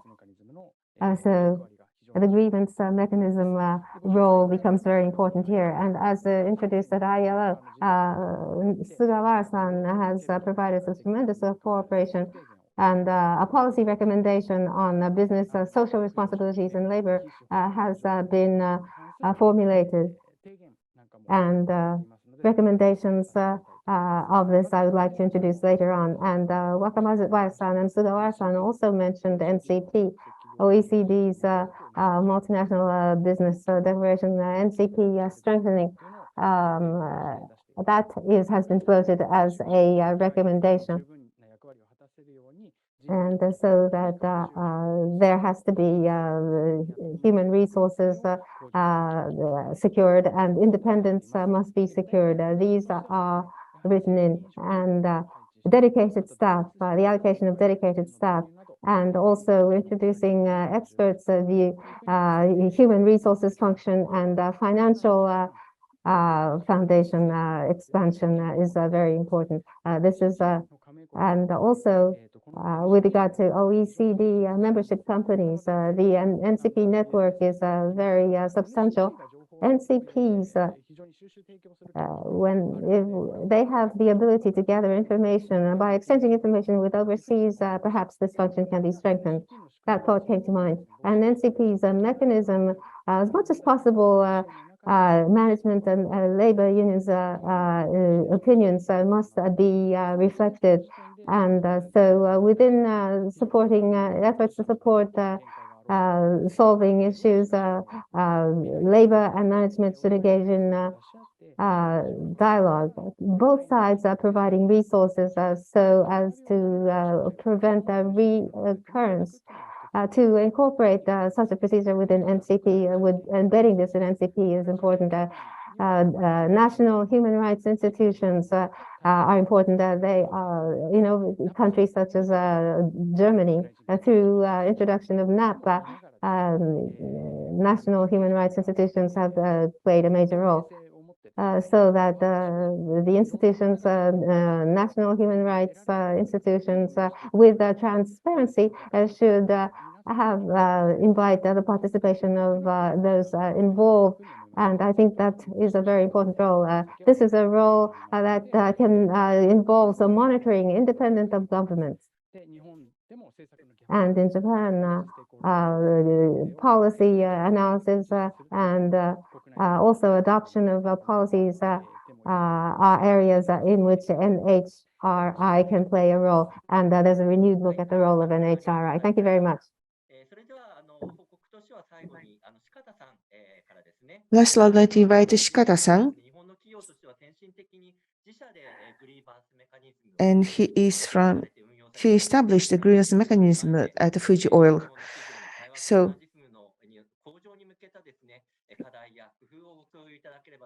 I hope you could introduce us the challenges for our Japanese companies. The host, could you please show Shikata-san's slides? So Mr. Shikata-san, the floor is yours.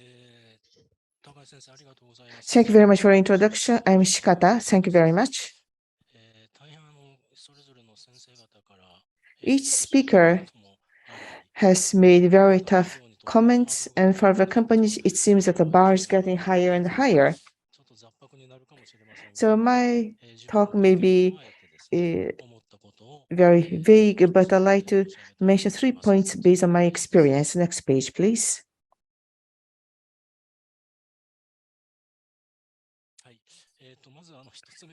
The first point, but understanding of top management is necessary. That is what is necessary, first of all. When you say top, what are they thinking about? Looking back at my life being employed by a company since my 20s, the management always was saying about continuity, unchangeableness, and in the 60s, I also heard the same word from the top management. So this is the way they think about. That was my impression. So this is a difficult term, but continuity, unchangeableness are things that the company should not change, which is like a purpose, raison d'etre, management philosophy, of a spirit of a foundation of the company. Those there may be different expressions from company to company. That is what it means. The responsibility to respect human rights at the companies, what will happen then? I think that is a precondition of management based on purpose.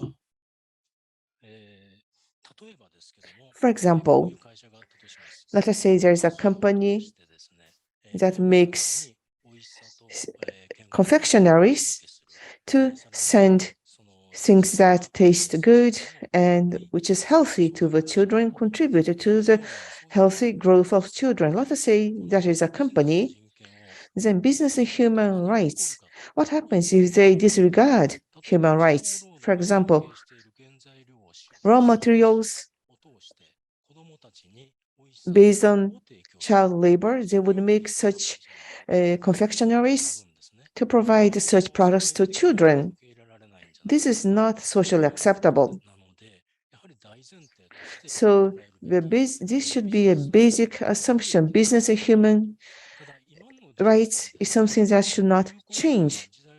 But also, there are things that should change depending on the changes of the environment. That may be the lifeline for companies. There must be changes after changes in reality.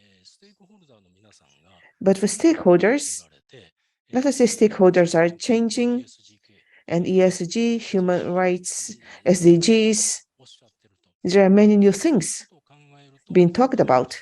So in the present day, business and human rights is also something that is changing. I think this is something that should not change in substance, but both approaches are necessary. in the current day. There's a sort of falling wind. I was thinking that we should not raise the bar too much, but from the company's perspective, these are necessities that we are required to match. And in the guiding principles on business and human rights of United Nations, what is this? I think this is a global common language.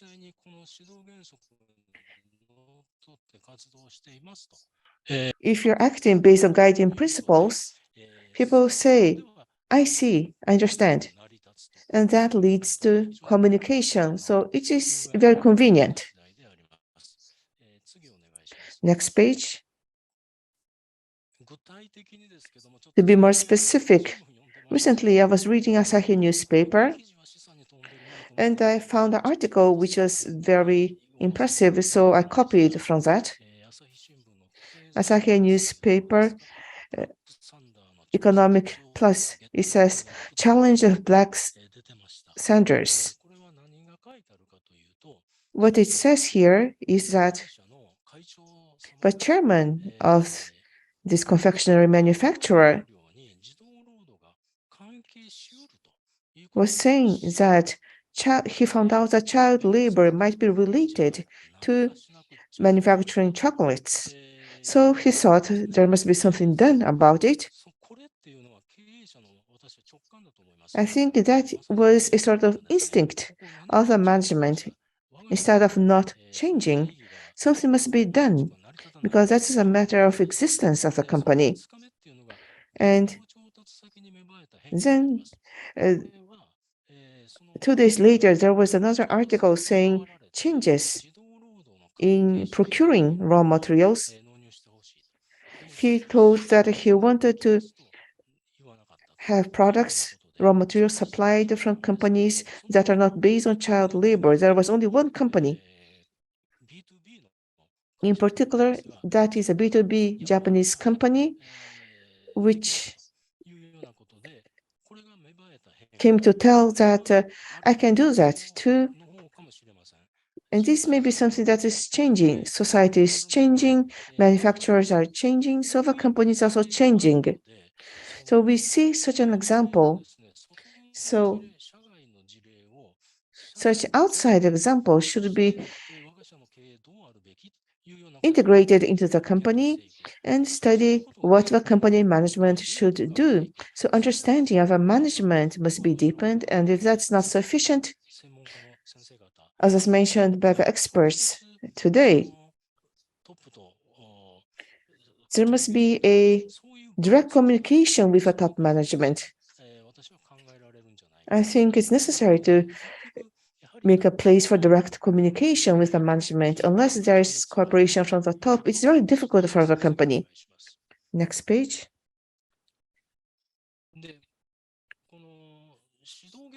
And guiding principles.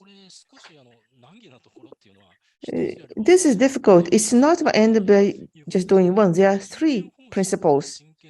There's a human rights policy and human rights due diligence grievance mechanism. These 3 are required. With these 3 together, this will be effective. This is how this is made.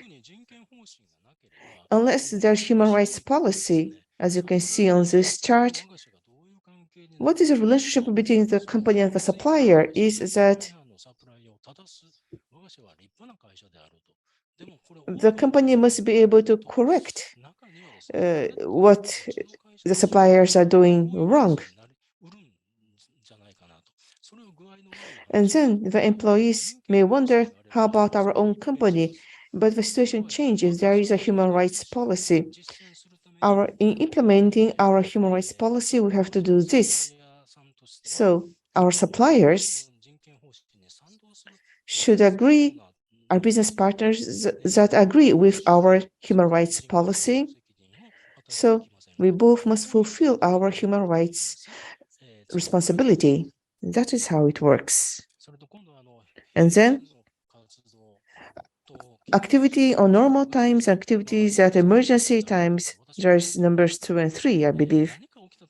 When something happens, the grievance mechanism must function. But this is very difficult. What is important is our daily activities. This is the same as risk management. In case there are natural disasters, if you start acting when something happens, this will not work. You must be prepared to that on your daily activities. But having these three guiding principles will be effective. And this is what must be implemented. Next page. Lastly, engagement with the stakeholders. As already mentioned, and this is also mentioned in the guiding principles, which I think it is quite difficult to be implemented. From the company's perspective, I believe that it depends on the stakeholders. There are different types of stakeholders. My impression may be wrong, but what was the society doing decades ago? The country was very eager to develop the companies, and the stakeholders in such a case would be consumers and communication with the consumers. Companies were good at doing that, but now in the recent era, from 2011, when after UNGP was made, what is the society doing in addition to that to overcome social issues and pursue sustainable society is also needed. And they are experts of this subject. And these experts would also be stakeholders for companies, like people from NGOs. So first, the companies must recognize that and find out what kind of people are they. So companies must study about it to know about the stakeholders and understand them. This is one hurdle that must be overcome. And through engagement, I think there are only benefits through engagement. What should be done? In case of grievance mechanism to solve cases, the method of solution and the progress is checked. You must be engaged in that manner. But the mechanism itself is the basics, and there may be many questions. So I have written examples here. There are 4 examples listed. This is only my impression, because new things may come up as you proceed. Then what the companies should do is that in all cases, you must know what procedure should be taken. If you say that I cannot do that unless I know what is the procedure, such an attitude is not acceptable. Many unknown things will come up. But stakeholders, and they're experts, stakeholders. So you must engage stakeholders to have understanding of your position, and then you must think while you're working. That is the meaning of stakeholder engagement from the business's perspective, and that is all from me. Thank you very much. Thank you very much, Mr. Shikata. We've had valuable interventions from all the speakers. We have a Q&A session towards the end, so please jot down your comments and questions in the chat box. We'd like to have a discussion. I'd like to provide a theme, and I'd like to invite the speakers to speak on it or to comment to each other's interventions. The theme is as follows, as has been raised by speakers. The grievance mechanism on the 2 kinds of grievance mechanisms. One is the government's mechanism. And you've also talked about this OECD national contact point and the national human rights institutions and private sector grievance mechanisms. Companies doing this. Shikata-san has mentioned this, and a platform to support this. Data efforts are underway. And so there are respective aspects. This is a remedy, a bouquet of remedies. And these are functions. How to strengthen these functions If you look at the present situation, everyone is weak-kneed, they're negative. Government is saying that the private sector and the businesses are not cooperating. That's why things are not advancing. And the private sector is saying that supply chain issues and various developing countries, emerging countries issues are such that one company cannot grapple with this alone. So these are the issues that are existent. And so how do you overcome these issues to strengthen the function? And the division of roles and complementing each other is perhaps something that you could comment on this. And so perhaps I'd like to change the ordering. Perhaps we could start with Wakabayashi-san. How to strengthen the function, stakeholder dialogue, engagement platform to make this robust is very important. And it's not just about the business and government. In civil society, I believe there is a role. And Shikata-san talked about the important activities undertaken by business. Maybe Wakabayashi-san, you could speak about how we can strengthen both mechanisms and how each could complement one another, please. Wakabayashi-san, please. I don't know whether this will be an answer to your question, but the businesses are such that with whom and in what way and what is the subject that they should talk about. It's something that they don't know, and they're not used to doing this. There are different stakeholders, and there are NGOs that are critical. And so who are they to talk to? I think that this is something that they struggle with. And there are different entities among NGOs. They want to talk about the UNGP using a common language, and they talk about evidence and so forth. Perhaps everyone is a bit guarded about working together, and civil society wants to discuss about consortiums and engaging in dialogue with businesses. And stakeholders are not exist not only in Japan. Where businesses have operations, there are NGOs, and we can refer these NGOs. I think getting used to it is important. So it's about doing. So you have to get used to it. So you have to change from a state where you're struggling to take action. And once there is a relationship of trust, if there's an issue, there are different information that will be coming in, and different needs can be absorbed. And I think that starting there is important. In that sense, civil society, it's not our role to criticize. We want to work together. And businesses should not be on their guard. They should say, well, what they cannot do, they cannot do. They must be honest about it.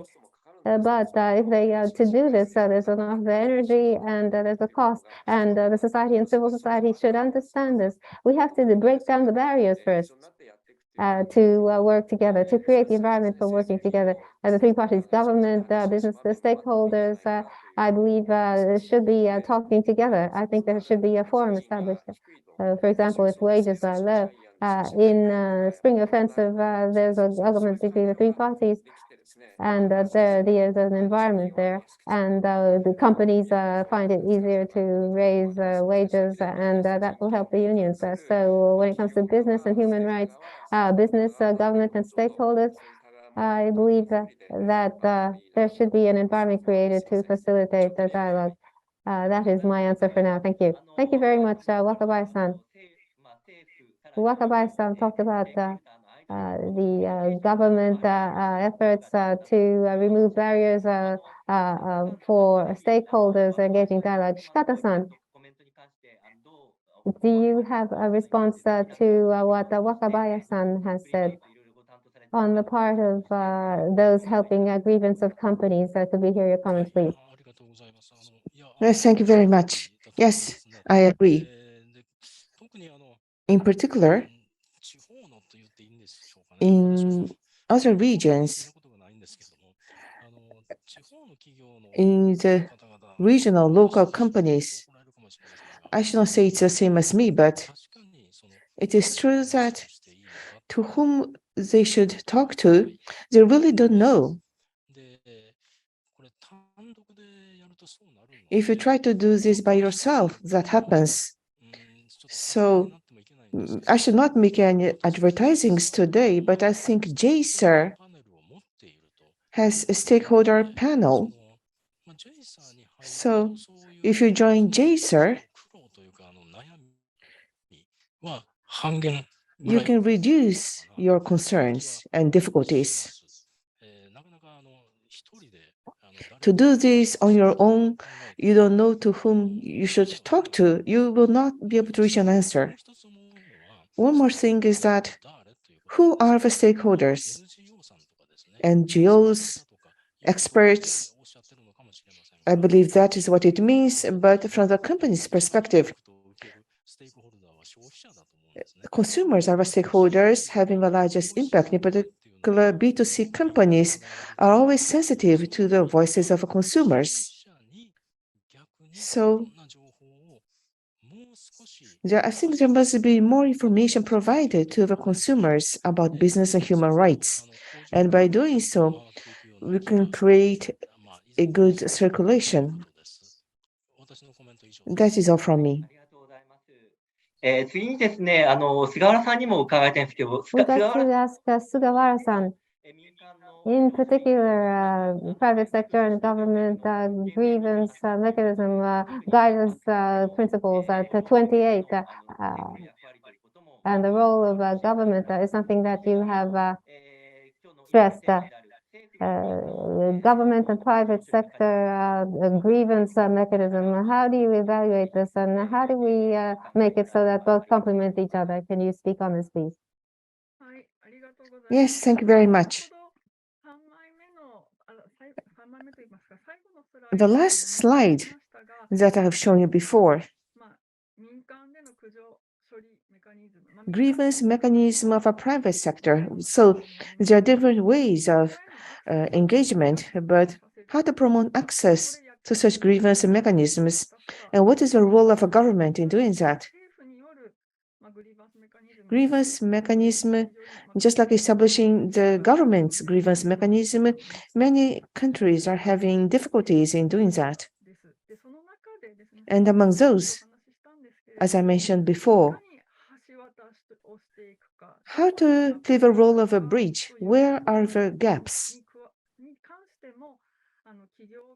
The company side and the government and the stakeholders, civil society, through engagement, through dialogue, they should try to find out the problems, and the government should implement measures, and the businesses should take their initiatives. A multi-stakeholder engagement should be the basis of thinking what are the measures to be taken next. That is a place for dialogue, where the multi-stakeholders are engaged to analyze gaps. There may be many formats, but many countries are trying to do that some way or another. So if there are approaches that could be a reference to Japan, I have introduced that on my slides. From the company's perspective, if the damage is small, if it is possible to identify the issues when the damages are still small, then it is possible, it is easier to provide remedy, as I mentioned. But just to make a grievance mechanisms do not lead to people expressing themselves. There are different steps. People may first, rights holders must be aware that I have a right to use the grievance mechanism. And by using the mechanism, the companies must support the utilization of a grievance mechanism. This may be entitlement or empowerment. Without that, just by having a grievance mechanism, it is difficult to use. By using, and if the problems are really resolved, well, people would not use it if they cannot trust. So how is it possible to develop trust with rights holders and provide empowerment? There are examples of companies the company should show their practice. And I think that is another guidance that the government can provide, just like the example of Germany. I think that's something that we should expect. That is all from me. Thank you. Thank you very much. Last but not least, Tanaka-san, in your report, you talked about grievance mechanism of the private sector government, management, labor, the dialogue, and the importance thereof has been stressed. How can we just strengthen the grievance mechanism of both sectors, and how can make them complementary? Thank you. On hearing your discussions, I struggled with the same issues. If there's a solution that cures all of this, that would be good, but it's very hard to come by. But the business level grievance mechanism and national grievance mechanism, there's a slight difference between the two. From those airing their grievance, they want business to listen to them, and they want to explain about the issues that they have, and there's some of that. As an entry point, they need a place to consult, but the government is far removed from them. So there has to be a leverage to resolve. There has to be pressure applied to solve the issue. They feel there's a need to pressure. And so from the government side and the business side, they need to be aware of this difference. From the business standpoint, how they can pick up these voices is very important in the process of due diligence, and also in the process of disclosure. That's important. In terms of how are you facing social issues, the company says we are trying to listen to the voices. We're trying to talk face to face with the employees. If this can be brought out, then it would be to the merit of the companies. And if there are steps they're taking to prevent, they should be talking about this labor management dialogue and dialogue with the unions on a daily basis, and to listen to what cannot be covered through this dialogue. They have a grievance mechanism. I think that can be explained in this way. And in terms of government, the states, NCPs, what was raised in NCP was raised in several places, and these are cases that have a long duration. How to solve this is very difficult. Under the present social structure, how do you change the institutions? How do you formulate policies out of this? I think the government should think about this. That's management, labor, and government dialogue. I think you need to think differently with regard to grievance mechanisms for both government and private companies. We'd like to entertain questions from the floor. So there may be practical issues. So let me read out the questions. The question is, in setting the grievance mechanism, actually, I hear voices that this cannot be used. There may be some issues about it, but what is your actual impression? Are there any issues, any challenges that could you introduce that? I would like to ask Shikata-san to answer that. Shikata-san, at Fuji Oil, I think you accepted hundreds of grievances, which is made public. So how can you enhance accessibility? Yes, thank you for the question. Yes, as was mentioned, you are right. It's a difficult issue.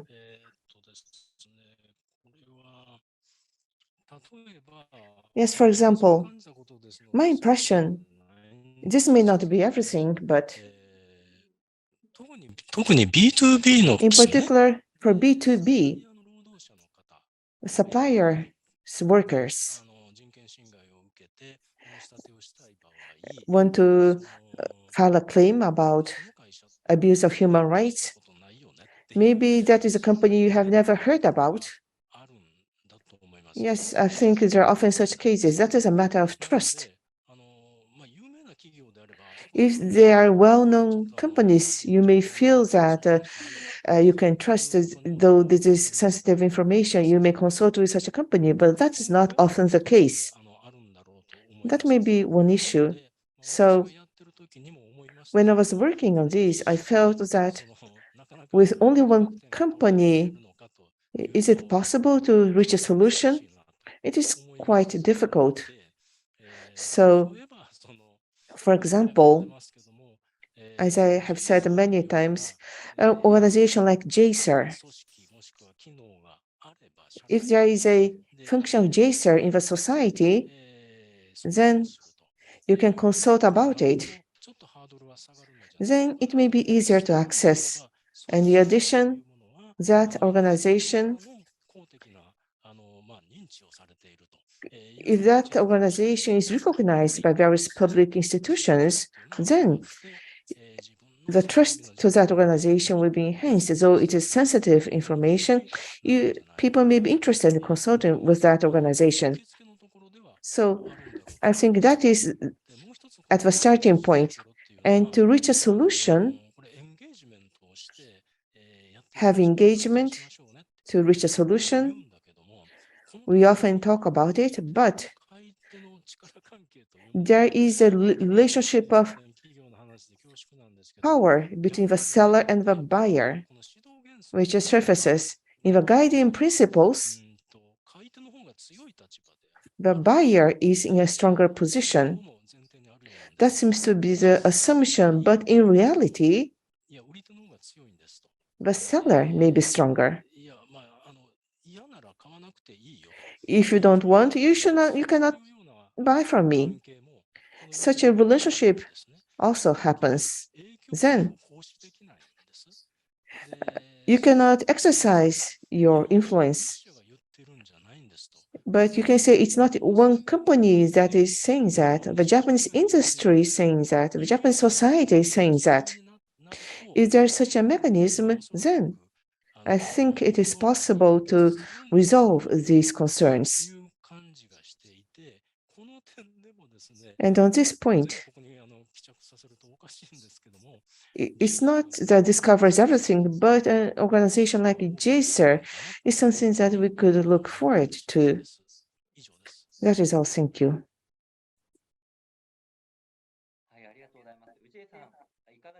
Thank you very much. Ujiya-san, how about you? There are no further questions, but it is time to wrap up. There are further questions, but I believe time is up. Yes, perhaps you can wrap up, Mr. Ujiya. Well, there are questions, so let's take one up. If you could bear with us. The 2 points. The grievance to leverage this, the supply chain information has to be disclosed. Otherwise, it's difficult to make allegations. Don't you need such efforts? And those who wish to make allegations, they don't know where to make allegations to. One person has asked 2 questions, so if you could address this, please. On this point, would anyone like to respond? Shikata-san, could we have a word from you? And perhaps Wakabayashi-san as well.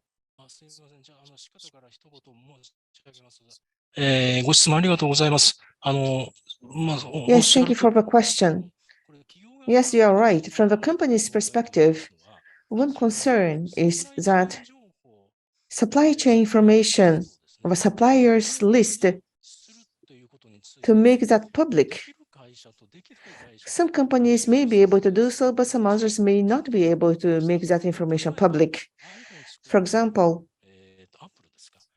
Apple, which produces iPhone, this is only a newspaper information, but they are updating supply information which is made public. In that sense, that is an advanced company. But thinking about it, that company uses ELS. All manufacturing is given to third-party companies. So because of that, I think they're able to make public their supplier list. But Japanese traditional manufacturers is providing value added through a manufacturing process. historically speaking, that is what they have been doing. Then supplier list in their case, I don't know if I can say so, but that is a confidential information. There are companies with this attitude, and in these companies, I think it is quite a difficult issue. So I think that is actually situation of the companies. ありがとうございます。若林さんいかがで Thank しょ you う very か much for that report, reflecting the realities of company. You have to disclose the supplier chain information. Otherwise, the grievance mechanism will not be effective. In general terms, I think that's the case.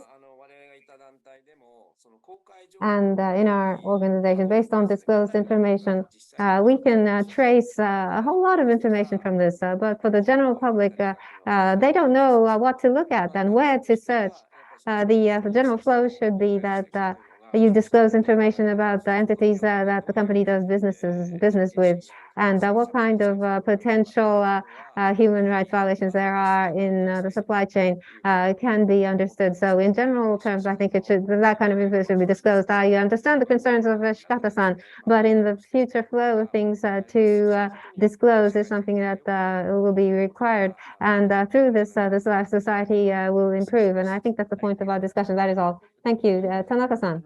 極めて短く、ここで公的な窓口と民間の窓口。And there's a public window and a private sector window. When you can't trace the supply chain, the technical trainees may be working in some companies, and to have them introduce an app for technical trainees so that where they can allege their grievances. If it doesn't stop at that supplier, you should trace to a further supplier. And I think you can, through this, potentially provide remedy. And the mechanism should be open, and so you should create a system where you can identify each entity to ask about information. But if that's not enough, perhaps you can rely on public entities. There are technologies and public entities that can substitute in areas where there are gaps. Thank you very much. We've overrun the time. Mr. Ujiye, please. Yes, let me wrap up. Based on the discussions we had so far, my understanding is that remedy itself is based on engagement, and we discussed about the importance of engagement. To have dialogue on a daily basis is important, and also engagement with civil society, to be brave enough to discuss with them, and also to have preventive knowledge about the issues, including grievance, to develop a mechanism. Still, a lot of consideration is necessary, but in future work, there must be support from the government and cooperation with public sectors. I think that is what we could understand through the discussions today. Thank you very much. We'd like to conclude the first session. We'd like to thank the panelists and all the participants. Please stay with us for the second session. Thank you very much.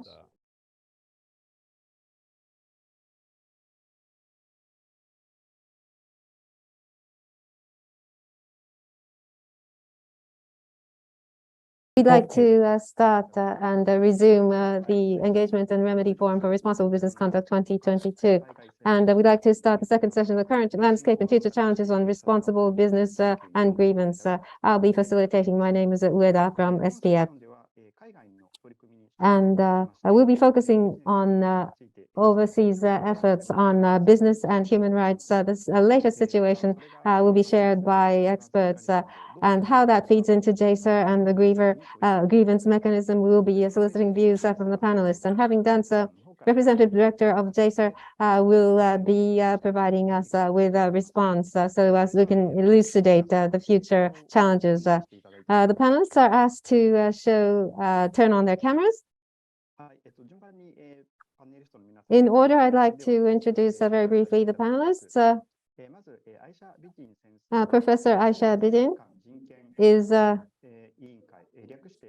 from the JaCER, ASEAN Intergovernmental Commission on Human Rights. She is represented from Malaysia. She has also been a member of the Malaysian Human Rights Commission. And Sri Prafa Pechara Misri, Professor Sri Prafa Pechara Misri from 2009 to 2012 was a Thai representative for Thailand. And she has also served as the head of the Human Rights and Peace Studies Institute of Mahidol University, and presently she's a senior researcher at Chulalongkorn University. Mr. Shankar Blanka Teswaran worked as a chief of Tata Sustainability Group, and after that, eCube Investment Advisor is an entity for which he participated in the foundation of, and he is chair of the India Oxfam. And Ms. Akiko Sato is a familiar figure, I'm sure, among many of you.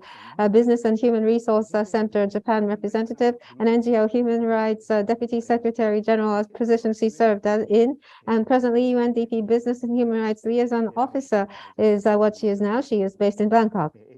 And then we have Ms. Elisa Grox, who's based in Washington, D.C., and she is actively working as a lawyer for international human rights, international criminal law cases, both inside and outside the country. In the United States, Access to Remedy Institute was launched. She contributed in the launching thereof.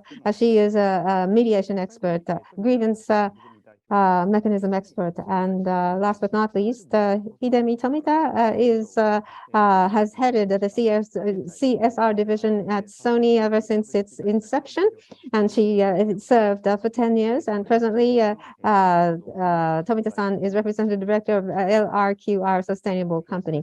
And last year, he became a representative director since the launching of JaCER. So I would like to ask Aisha Bidin, Professor Aisha Bidin, Malaysia business and human rights, and also domestic action plan, and AICHA, discussions in AICHA topics, perhaps that she could address that. So over to you, Professor Bidin. Let me thank first the Sasakawa Peace Foundation for inviting me to chair this session.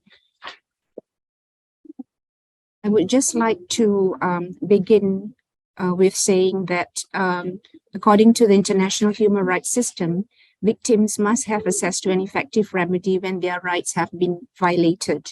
So on that particular note, we realize that there's quite a number of the international human rights law that has incorporated access to justice and remediation process in various international human rights instruments.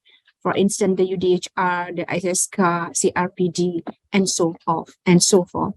I would just like, of course, in this session to share with you in terms of some of the developments from AICHA Malaysia. Now, the first one is when we deal with companies, there are certain strategies that we work with them.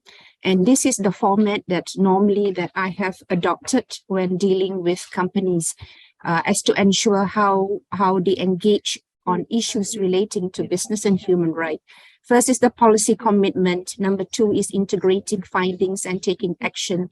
And thirdly, in terms of the embedding respect for human rights and remediation process. So the elements that are mentioned in the slide are actually issues that we will raise with the stakeholders, especially the companies, when we deal with business and human rights issues.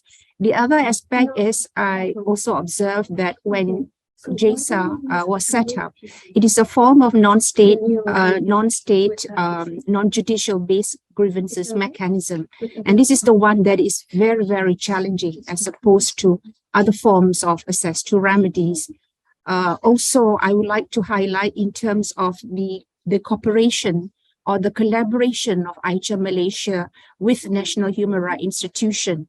We work very closely with National Human Rights Institution because NHRI would have the legal mandate in terms of complaining handle mandate. So in that sense, although AICHA does not have powers to investigate or watching brief and so forth, But in the event if the complaints are received and if it's a domestic national complaint, we will then collaborate and refer the complaint to the National Human Rights Institution. Now, in the region, there is among the ASEAN countries, there are 5 countries which have the NHRI, namely Indonesia, Malaysia, Myanmar, Philippines, and Thailand. In addition to that, there's also the Southeast Asia National Forum, which contains of the 5 countries plus Timor-Leste. So this is the platform in which if there are any issues arising from any form of complaint, if the countries would have NHRI, that would be the first step in terms of networking, that we work together with the NHRI. This slide indicate in terms of the setting of the CENF between the countries. Apart from that, I would also like to highlight that for JaCER, which stands for ASEAN Intergovernmental Commission on Human Rights, is the overarching human rights instrument in the region. And we would have the promotion and protection human rights mandate as provided for by the articles listed here under the TOR of JaCER.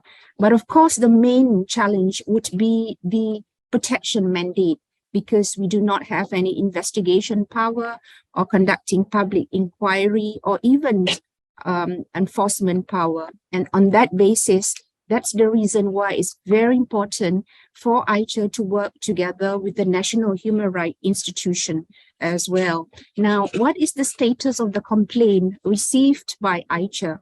At the moment, there is a system in which the ASEAN Secretariat, which is now based in Jakarta, they maintain a lot of letters of correspondence and complaint.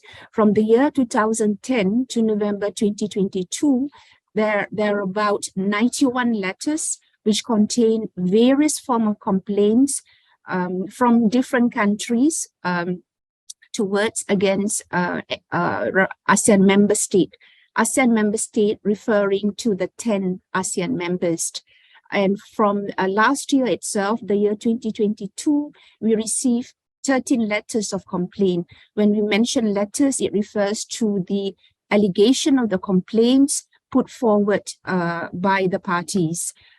In this particular respect, for Malaysia, last year we received 4 complaints. But it is not relating to business and human rights. It is more in terms of civil and political rights, touching upon issues related to freedom of expression and freedom of speech. Now, JaCER has what we call as the 3 steps mechanism to respond to incoming communication or complaints relating to human rights. JaCER does not have a specific complaint mechanism or correspondent, in which this is also what we are actually also working on. But one factor which is very clear, that all ASEAN member states have adopted several international human rights instruments, but at least all 10 member states have adopted the CEDAW, CRPD on the disabled, and also the Convention as to the Rights of the Child. Now, this is the 3-step complaint in which we have utilized in JaCER. In other words, step 1, normally the complainant or the victim will then refer to the ASEAN Secretariat containing the details of the complaint. And step 2, then the nature of the complaint then of the alleged violation will be sent by the ASEAN Secretariat to the respective JaCER representative.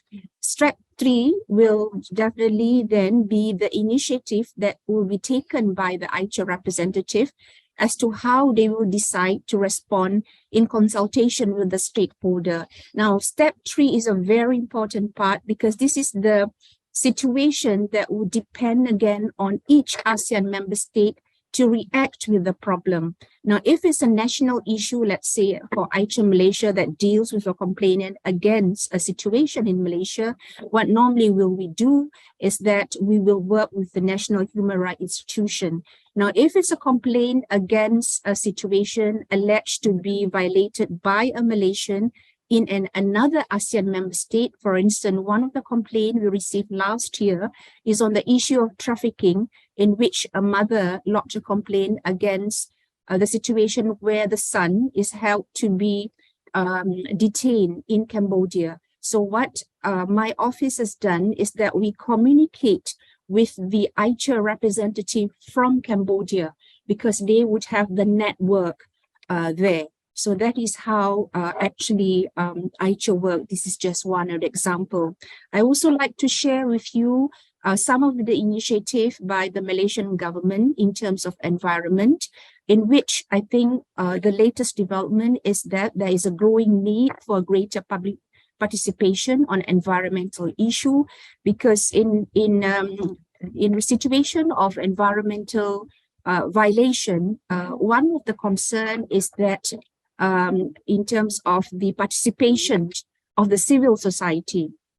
So as a result, there is a massive consultation that has been done the last few years, in which we receive evidence and data from civil society regarding the inadequacy of the law on environment, which is the Environmental Quality Act. So these are some of the examples as a result of the consultation that we receive from civil society on the amendment of Environmental Quality Act. So I have to say the process of civil society is relevant, especially if it's involving amendment to the law. So that is one platform in which we receive feedbacks from civil society. My second last slide is what are the challenges facing JaCER Malaysia when it comes to complaints. The one is, of course, since we work together with the National Human Rights Institution, the National Human Rights Institution would also have limitation on their part, especially they lack enforcement powers as well. And of course, the issues of independence, their mandate and limited resources. It is also very important for NHRIs to work together with regulators and enforcement body, because they do not have the enforcement power. For JaCER, as I mentioned just now, it would be the mandate of protection of human rights.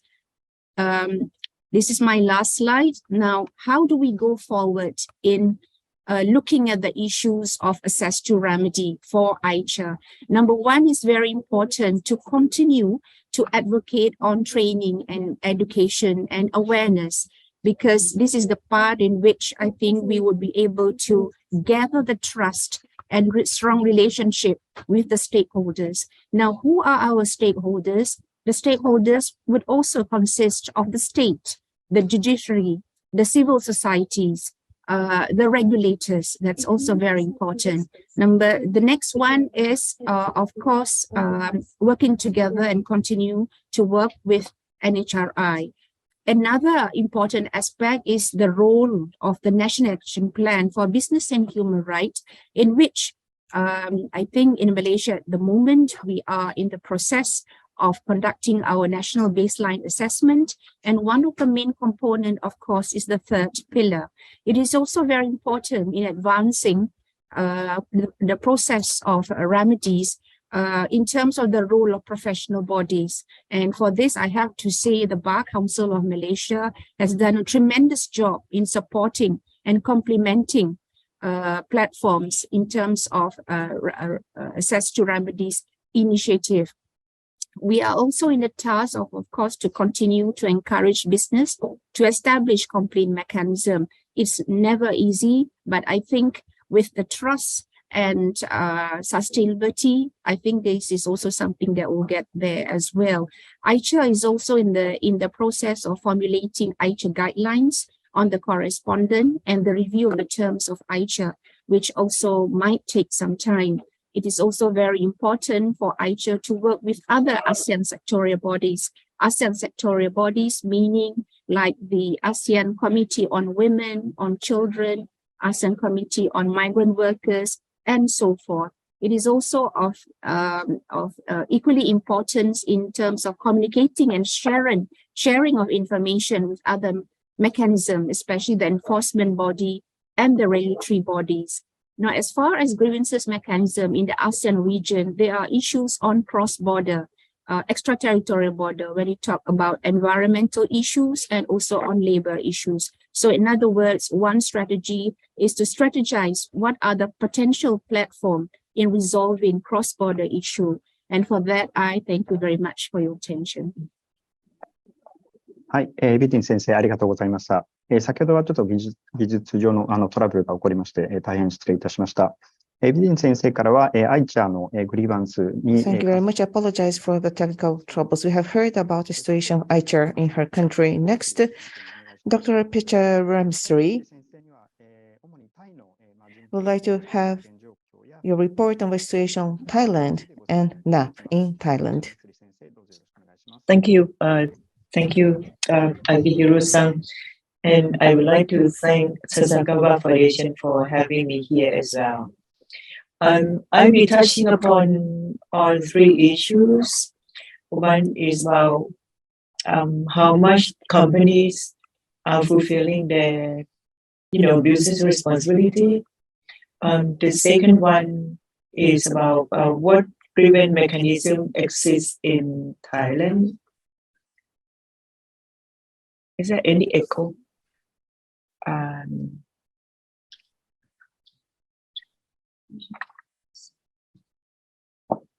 Okay, thank you. And third, challenges that we are facing in Thailand. The first one, how much companies are fulfilling their business responsibilities. And I would like to give an overview based on World Benchmarking Alliance report, which was released in 2011. The report was entitled COVID-19 and Human Rights, assessing the private sector's response to the pandemic across 5 sectors. The report revealed that the majority of companies failed to respect and protect human rights during the pandemic. And I can say that this is the case of companies in Thailand, especially when it comes to labor rights. There is another this time focus on South Asia. The report was released by Business and Human Rights Resource Center. They published 2 reports. The latest one was published in 2021, and it's called Strategic Litigation Against Public Participation, South Asian Cases. It was noted that between 2015 and 2021, there were 3,100 individuals and organizations were charged by companies, of which 355 cases were using SLAP, strategic litigation. Although Thailand has some sort of anti-SLAP, but the terminology is not well defined. According to a preliminary research report conducted by one academic and her team, from 2000 until 2021, there were 107 cases of complaints using SLAP in Thailand, 25% of which are criminal in nature. The use of SLAP increased significantly after 2014 when the coup d'etat was made, especially in mining and agri industry. Around 90% of cases are against communities, people, and human rights defenders. So that's the picture of human rights violations in Thailand when it comes to business and human rights. What are the grievance mechanism exists in Thailand? Actually, in Thailand, you got both judicial and non-judicial complaint or grievance mechanisms and remedies. When it comes to judicial process, you have 2 types of courts. One is the Court of Justice, of course, both criminal and civil, and then another one, administrative court. Interestingly, most of the time, companies would be bringing the case against opponents, against critics to the Court of Justice, especially about 75% of them, as I said, went to criminal court. The number of cases that I just mentioned is very conservative in the sense that there is no such reliable compilation of cases of companies filing the case against human rights defenders and communities. In the same time, it's also quite interesting to note that victims of human rights violations, especially by companies, committed by companies, are usually preferred to administrative court.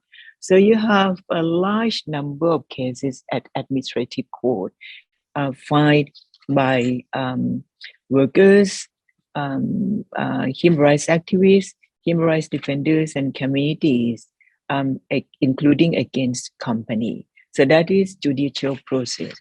Another type of grievance mechanism is non-judicial. Thailand, as Professor Aisha has mentioned, Thailand has National Human Rights Commission, and the National Human Rights Commission has been quite active in dealing with the cases of companies, between companies and committees, as well as human rights defenders and individuals. This kind of non-judicial process, grievance mechanism, is, I'm not quite sure if I can use the term efficient or not efficient, because whether or not, the work of National Human Rights Commission as part of non-judicial mechanism, grievance mechanism is efficient. It can be efficient only when the Parliament and the government pay attention to their report, or agency concerned pay attention to the report that they produce. As of now, hardly the Parliament would be discussing, reports submitted by the National Human Rights Commission. Agency concerned some of them may be dealing with the cases with the reports submitted by National Human Rights Commission. So that's National Human Rights Commission. Another institution which is also dealing with grievance, that is Rights and Liberty Department under Ministry of Justice. They are not taking cases, but they provide what they call Justice Fund. This Justice Fund was established since 2006 with a very narrow objective of actually dealing with the objective to improve access to justice for civilians in the deep south provinces in Thailand. As I said, the objectives were narrow, but it was the objectives and scope were actually expand to other parts of the country. However, it is not clear if this fund has been used to support those, whose rights were violated by the companies, and access to justice fund is not that easy at all. Another mechanism that we have in Thailand as well is actually part of NAP, or National Plan, Action Plan on Business and Human Rights. I was requested to share with you the latest development. Just to mention that Thailand is the first country in Asia having adopted the National Action Plan on Business and Human Rights in October 2019. The first NAP was running until October 2022.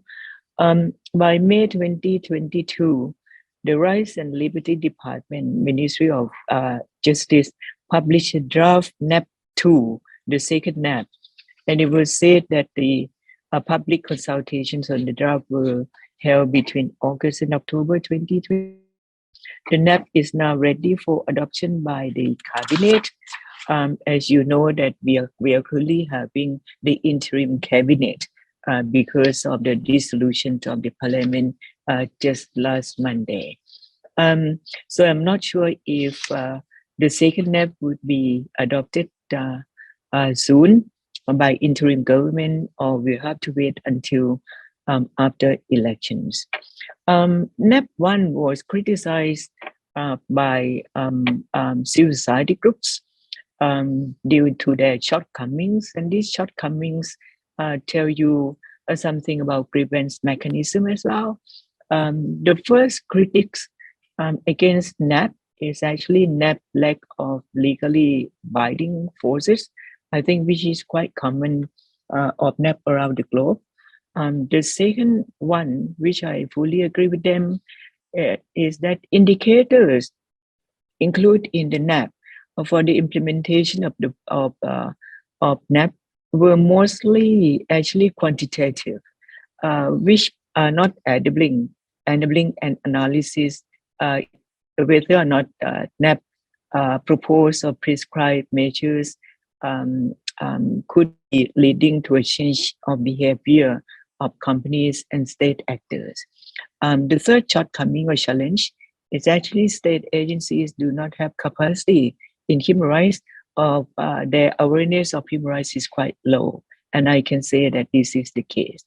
Then the first NAP was not properly disseminated. Knowledge and awareness was very limited. When it comes to companies, limited to large and multinational companies. So you can hardly expect SME to actually know about the existing of NAP. And this not to mention people in general. On the second NAP, CSO raised concern that stakeholders' participation during the drafting process was very rushed and confusing. And I would add that the drafting process was not actually based on a systematic analysis of evaluation or evaluation of NAP 1. In fact, evaluation report of its implementation, implementation with the first NAP is not yet released to public. So actually, no one knows what really happened. There are some challenges. Just to add that the NAP 2 similarly contain 4 priority areas as in the first NAP, meaning the first one is labor, the second one is land issues, the third one environment, and natural resources, and the third one is actually cross borders investment and multinational enterprises, and then human rights defenders. There are some particular point I would like to make before I end. Is I talk about the knowledge and awareness of people in general about NAP, not only NAP but also grievance mechanisms. When it comes to judicial process, people tend not to go to the court because it could last very long, ranging between 2 to 5 years if you are quite lucky, but of course could be longer. For non-judicial process, as I mentioned, I already mentioned about the challenge that National Human Rights Commission is facing in Thailand when it comes to actually recommendations made, whether or not the agencies concerned are paying attention to their recommendations or not. And access to justice fund is still very limited because regulations themselves actually are not very conducive for people to justice fund. So access to justice in general is very problematic, not to mention access to remedies when it comes to human rights violations committed by companies. I guess I end here. I think I finished my 7 minutes now. Thank you. はい、スリプラファー先生、ありがとうございました。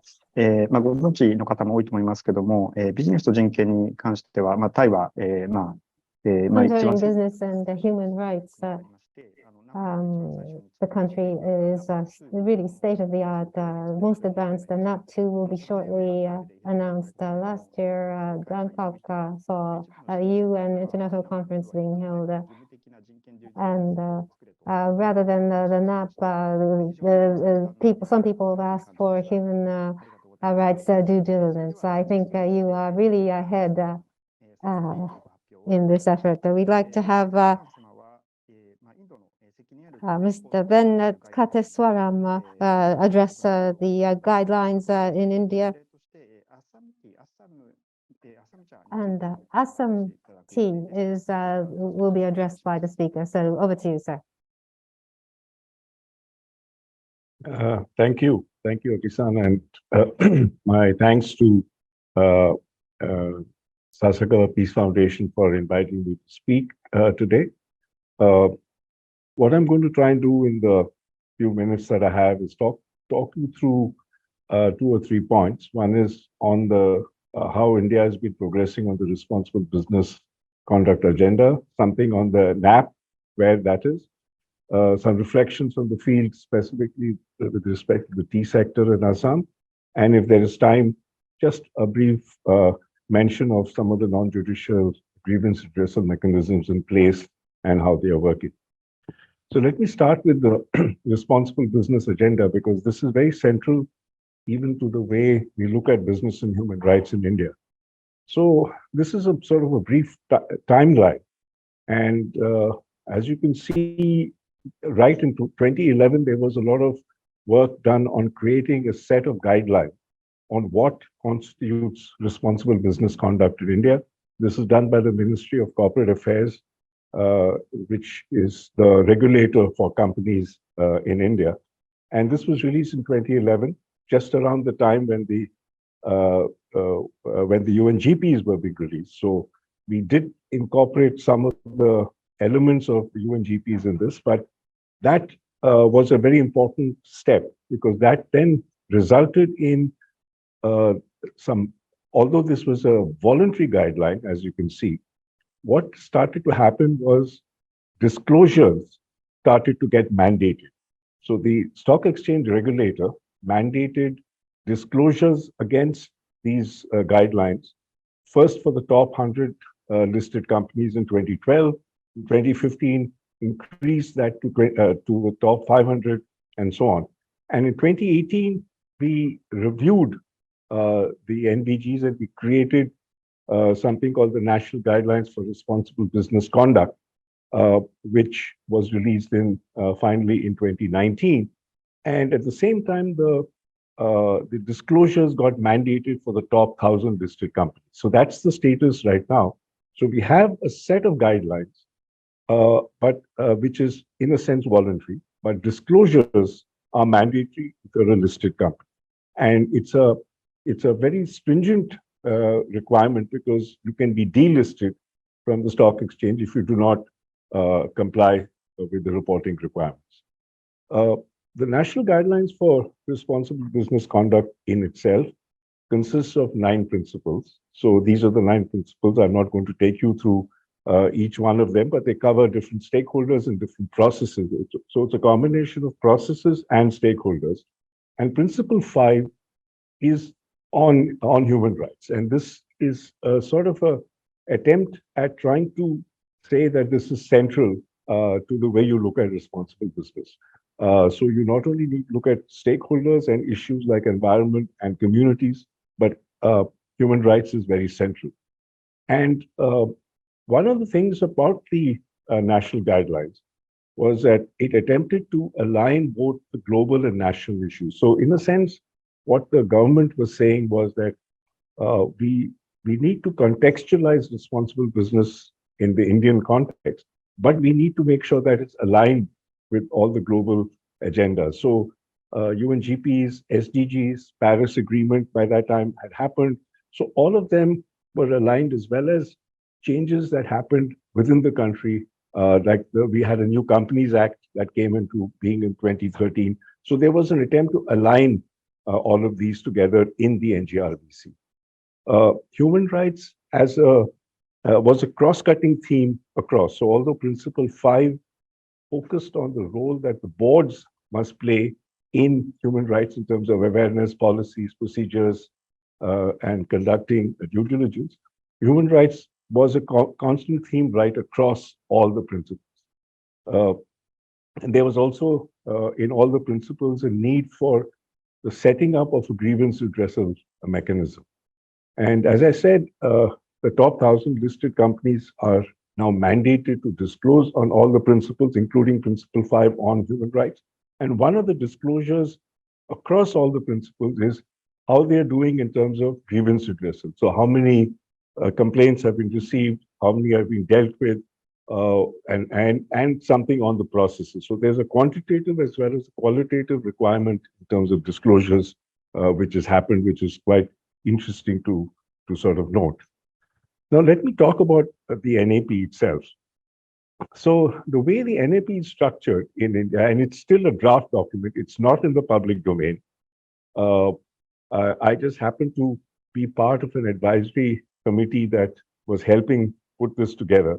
So it is basically structured along the three principles. So Pillar 1 talks about the state duty to protect, and therefore talks about the various laws and provisions, including the Constitution of India, which I think is actually a human rights document, which covers corporate governance, labor and employment, and environment. So that's what Pillar 1 talks about. What are the current laws, regulations, and what are the laws that are in progress, which are going to be made. Pillar 2, which is the business's duty to respect, is essentially around the National Guidelines for Responsible Business Conduct, along with the Companies Act and the disclosures that I was talking about. So it is it's very central. The national guidelines are very central to the NAP, and it basically the NAP derives from the NGRBC, which is also something that was created, as I said, by the Ministry of Corporate Affairs, and the NAP is also done by the Ministry of Corporate Affairs. Pillar 3 is access to remedy. They cover judicial and non-judicial mechanisms. And then there is areas of improvement and action points and indicators under each of the three pillars. So that's how the draft NAP has been structured. When I last saw it, which was about a year ago, I don't know where it is.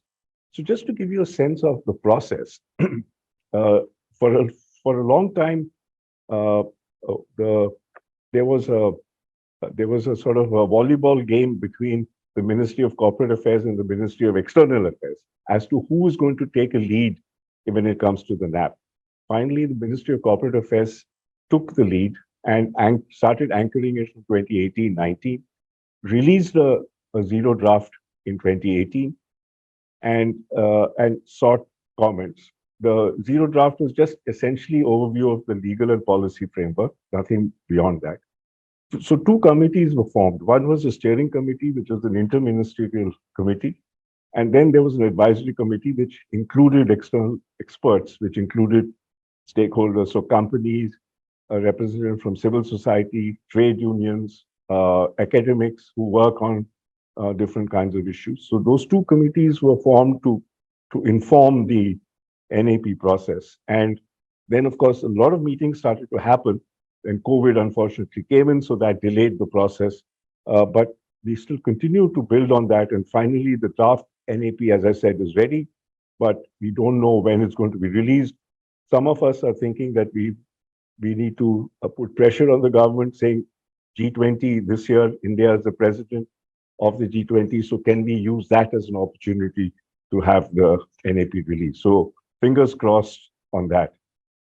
So that's as far as the NAP is concerned and its link with the national guidelines. Aki-san asked me to also just talk a little bit on what's happening with the tea sector. So some reflections that we've been from the field in the tea sector, because tea sector is a very interesting sector because it's very large. It's a significant export oriented part of the Indian economy. It's focused on two geographies, largely the Northeast, which contributes about 60% of the tea production, the northeastern part of India, and some parts of the southern India. And the northeastern India part is the one where the state of Assam is, and that's where we've done some work along with support from the Sasakawa Peace Foundation. So just to give you an overview, the tea sector is regulated under the Ministry of Commerce and Industry by something called the Tea Board. And T-board puts out a lot of regulations in terms of what kind of activities need to happen, protection, use of chemicals, and so on. All of that is basically what the T-board talks about. What you have is a whole set of large plantations in Assam, and there is an act called the Plantation Labor Act, which covers the status of labor and labor rights in the large plantations. And then you have a whole lot of small tea growers. The small tea growers are a relatively recent development in the last 15, 20 years, and they now constitute almost more than half the amount of tea that is grown in Assam. And small tea growers tend to be informal, 2 to 3 acres of tea. They use labor, which is casual and contract. And so there are potentially a lot of human rights violations that can happen there. There is the two principal certification bodies are the Rainforest Alliance and Trustee, who look at some of these kinds of human rights issues as well as environmental issues. And there are a lot of global players sort of working there. So this was the sort of a backdrop in which I was involved in this study.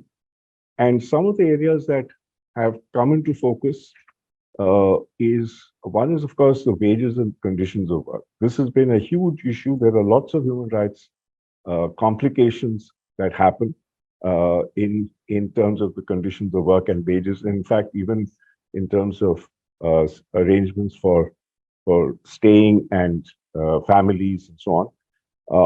A lot significant gender issues in terms of wages, violence, sexual harassment, a lot of environmental issues, especially because tea tends to require, or there tends to be a usage of pesticides and fertilizers, which obviously have huge environmental issues as well as human issues, because workers who are applying the agrochemicals also get impacted.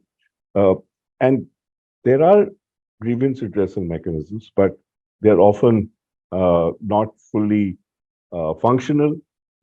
And especially, as I said, since a large proportion of tea is produced by small tea growers who are informal, who own less than 2 acres of land, a lot of these mechanisms don't really exist. And this is usually the big problem. And I think other speakers have talked about what happens between a large company and small and SMEs, or in this case, even micro enterprises. So ICC-SPL is an organization that I've been advising, who's an Indian partner of SPF, and we've been looking at trying to say that the national guidelines that I spoke about earlier, how can we adapt to the tea sector? And so we've done a whole bunch of stakeholder engagements to try and fine-tune the guidelines to the tea sector. And that study just got completed, in fact, last week, and a report has been submitted to SPF. So we're going to see what emerges out of that. So if I have 2 minutes, Aki-san, I just talk about the non-judicial mechanisms that exist. So the ones that we have are actually, not very different, except we have some interesting ones. So we have, of course, the in-house ones. The in-house ones focus essentially on labor rights, but do not touch supply chains at all, because large companies have struggled. And I think we've, in the earlier session, also spoken about how supply chains are complicated. Then you have the National Human Rights Commission as well as State Human Rights Commission. So we have a multitude of human rights commissions that are looking at this, but unfortunately, their understanding of business and human rights is very limited. So they focus a lot on civil and political rights, not so much on business and human rights. And that's something that the commissions are aware of, and they're trying to build their knowledge, but still a long way away. Then there are certain special commissions, state-run, which, like there's a commission on women, there's a commission on relating to children, and to certain ethnic groups that are like indigenous people and so on. So you have those which, again, look at any violations, but these don't, again, have a business and human rights angle to it. So they're very generic, and that's another area that needs to work. And then you have a few multi-stakeholder initiatives, but these are very, very few. So you don't have a JaCER equivalent, for example, there. And that's, I think, something to sort of think about. So some of the challenges, and I'll stop here. One of the things is that there is not enough research done on what is the status of the functioning of these non-judicial mechanisms, especially when it comes to business and human rights. There is almost no knowledge. There is a study that has recently been commissioned by an organization that I'm aware of. So hopefully another 3 or 4 months, we'll have a lot more data on how well or not that these are functioning. As I said, the understanding of business and human rights is limited, and a lot more work needs to happen to make these existing entities aware of and deal with business and human rights. And this is especially important because informal workforce dominates the supply chains. So a study done in India a few years ago said that almost 90% of labor in India is in the informal sector. So it is dominant. So corporate India and government really employ only about 10% of the labor force. So this is a big issue, and obviously how to deal with human rights issues in these things, especially in the supply chain, becomes important. Especially when you see that trade unions essentially focus on large companies, and supply chains and small companies are usually out of it. Migrant work is again something which is very common that results in informality, and COVID actually suggested to us how big the problem was and how little is actually being done to do it. So, as I said, mechanisms like JaCER don't exist. So, it'll be interesting to understand how companies would be interested in something like this. So, in that sense, JaCER, I think, is a very important initiative, and I think there's much to be learned from how that will take us forward. So, I'm going to stop there. Thank you very much. Thank you very much to Mr. Venkateswaran. Recently, Prime Minister Kishida went to India for Japan and for the world. India is a very important country. So we look forward to that being published as soon as possible. Could we have Mr. Sato, UNDP Global Project, please? Thank you very much. Good afternoon. Thank you for introduction. My name is Sato, Liaison Officer of Business Human Rights at UNDP. So I'd like to introduce the business human rights project that UNDP is conducting with partnership with the Japanese government.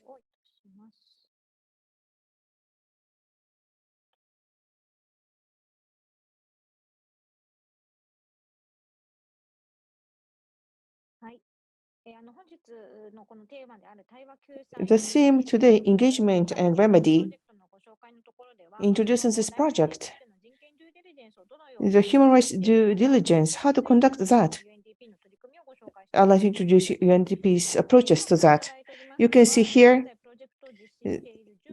the 17 countries which we are conducting this project. As you can see, there are many Asian countries and also from Africa, South America, Central Asia. In each region, this project is taking place.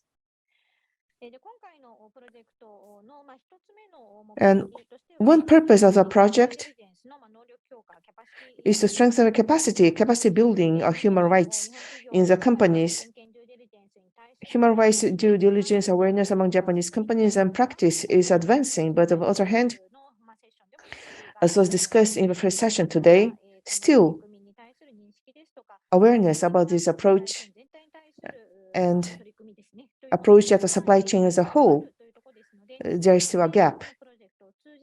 And through this project, we are taking these approaches jointly with our Japanese companies.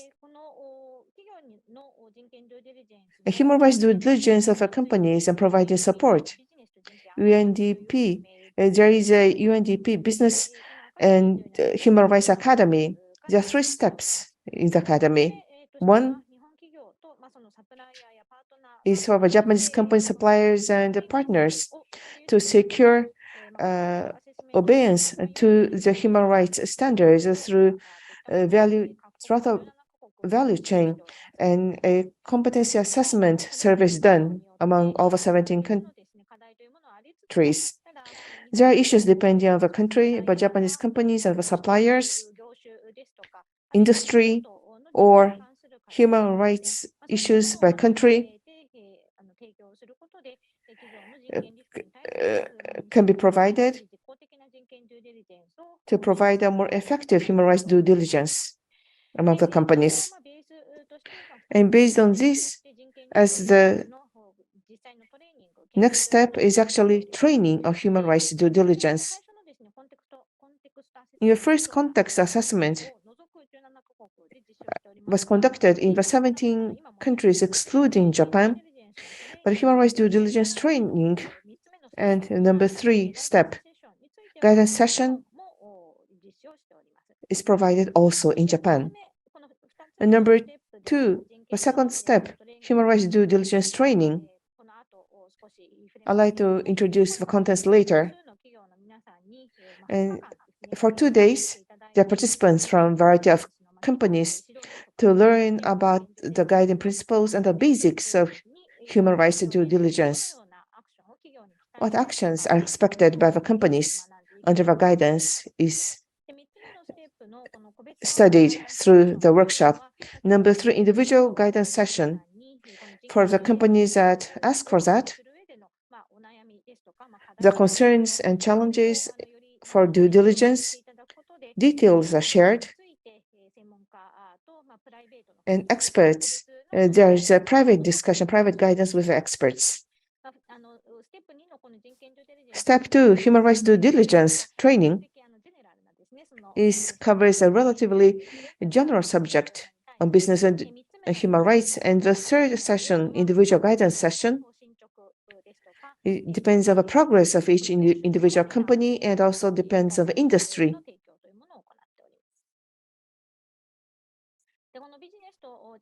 Business and Human Rights Academy, what is the meaning for participation for the companies? One is within UNDP, business human rights experts, and also outside experts based on context of each country, and also global experts, international experts also participate, and also experts from UNDP and from other UN organizations make a team in providing this training.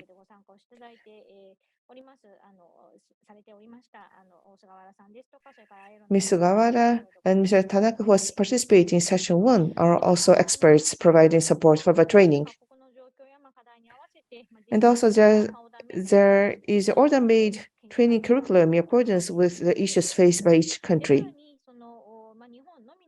Not only in Japan, but the 17 countries, human rights due diligence throughout the supply chain is to be promoted, also including remedy. And this project, head office and the suppliers of our local subsidiaries approaches are linked through this training. And the training itself is provided either in Japanese or local language, or also in English, depending on the context of each country. In each program, the programs are provided by international organizations. And also, as mentioned by Mr. Toyota from METI, to develop the legal norm. I think that's the area of interest among the companies. So ultimately, each country's expert advice is necessary. But what is the general flow of this development of business and human rights? We can use the training to communicate that information. And what is more important feedback that we are having here is that it's difficult to have face-to-face meetings under COVID. But this training program, everything is basically provided face-to-face. So the participants, they meet people from different companies, and they can introduce their challenges and their initiatives. It is a place for networking as well among the participants. For all trainings about human rights due diligence in Japan or in the 17 countries, this is the training guidebook. UNDP announced this 2 years ago under support of EU. There is a Japanese translation and also it's translated into different languages. For Japanese version was made by, you can check that, you can see this on UNDP Japan's website. So what is done at the trainings? As I have mentioned, these are 2 days program. These are first day of 2 days. The companies that are busy are participating, so you may hesitate participating for 2 days. Business and human rights, guiding principles, the basics, and what is human rights. To cover this subject, 2 days may not be sufficient, but for 2 days, by approaching business and human rights, we ask for understanding of the companies and what are the challenges, what are the issues. It is possible to enhance their awareness. And as you can see, outline of a guiding principle and basic concept of the human rights, and also as a stakeholders in general, labor standards, and also human rights due diligence initial steps are also lectured one by one. On the second day, human rights due diligence steps are introduced. What are the identified human rights risks? How to follow that initiatives and due diligence in areas of dispute, in areas of conflict. And not only to listen to lectures, presentations, but that may not be sufficient. So there are also group discussions and case studies so that the participants, this is a hypothetical case, but for actual cases based on the situation, how can the guiding principles be applied? They can discuss about this subject through the group discussions. And as you can see, this is a recent case in Osaka. The participants are divided into different groups, and they have discussions within the groups. We have received several comments from the participants. This is the training that took place from October to November last year.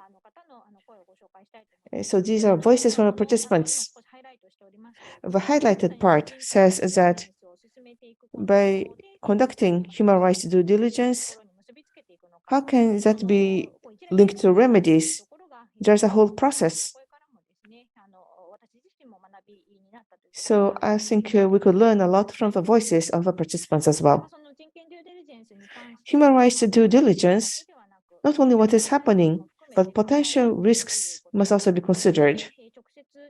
And that not only those directly related, but the company must cooperate with other counterparties to respond to issues of human rights. And that it is important to always confirm the underlying concept of human rights and make sure that there is no misjudgment of the direction which we have to go. This is also what we often hear from the participants is that human rights due diligence, what are risks to be covered? These are not only management risks, but stakeholders and rights holders, human rights risks are covered. And what kind of human rights risks exist? It's important to gather feedback from rights holders who are negatively impacted by corporate activities. So this is about a remedy and to use other mechanisms.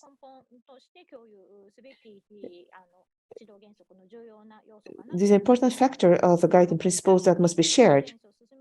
And in promoting such human rights due diligence, in the company, we must share the basics to establish an effective grievance mechanism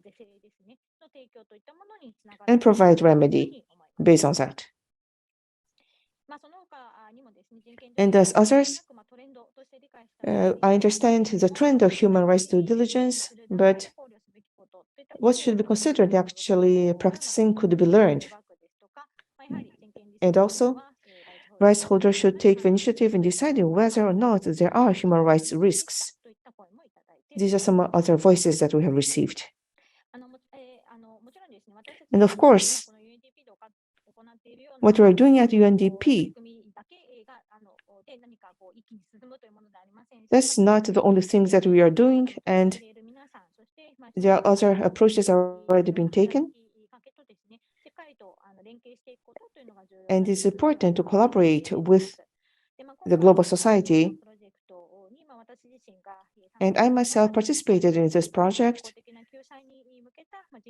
And I have an impression that effective human rights due diligence is effective for effective remedies. Of course, you already may be aware of this, that effective remedy to be provided, effective human rights due diligence must be conducted. These are just the two sides of the wheel. And as I mentioned before, human rights, and in particular, business activities, rights holders, already there were individual issues shared, but to deepen this understanding is very important in providing remedy. And human rights due diligence to identify human rights risks and identify such risks that is required under the guiding principles, and through such specific approaches, rights holders, that will lead to the remedy of rights holders. And through human rights due diligence, the companies must understand who are the stakeholders in their supply chain and make this a basis of establishing a grievance mechanism in the company.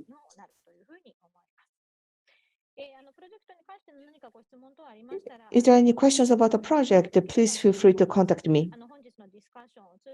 So the discussion today, I hope we can provide a grievance mechanism that will contribute more to the rights holders. I'm looking forward to the discussions.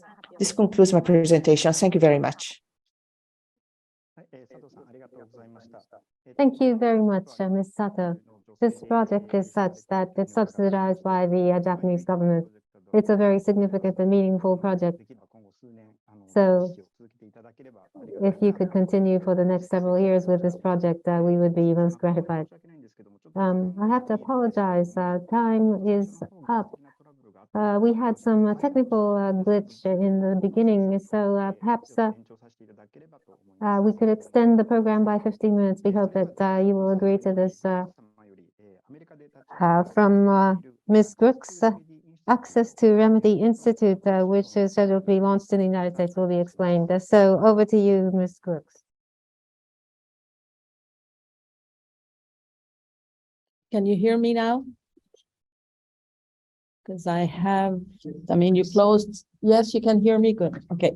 So I was invited by the Sasakawa Peace Foundation And I want to thank you again, in particular, Akihiro Ueda, for your commitment in bringing me to Japan, and my colleague, Daisuke Takahashi, who made the invitation possible through his remarkable commitment to the development of the business and human rights practice. I wanted to address 3 issues with you: the history and development of the initiative I'm leading in the US on access to remedies, supported by the American Bar Association and the Center for Human Rights. And I also wanted to talk about my views on stakeholder engagement.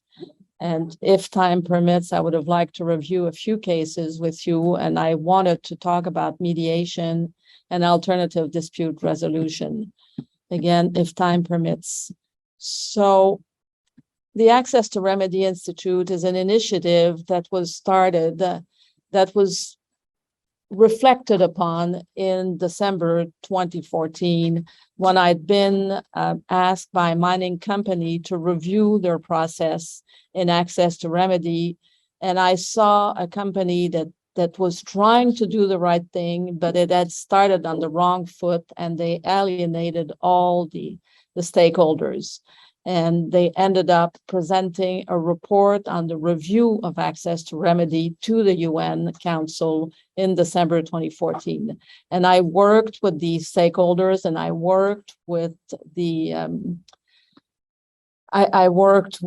some anthropologists that were hired, what I call the soft power of the mining sector. And I thought that, as we were trying to build this magnificent building of human rights due diligence with the UNGPs, we were really completely forgetting about access to remedy. And without access to remedy, I felt the UNGP building was not going to last or be sustained. And well, we all know what happens, that the NGOs got up to speed and they started suing corporations right and left. That's particularly true in Europe and also in the US to a lesser extent. So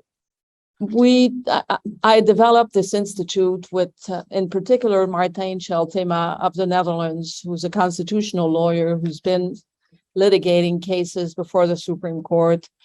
And we were not getting much of anywhere. Then we started a second initiative prior to the pandemic.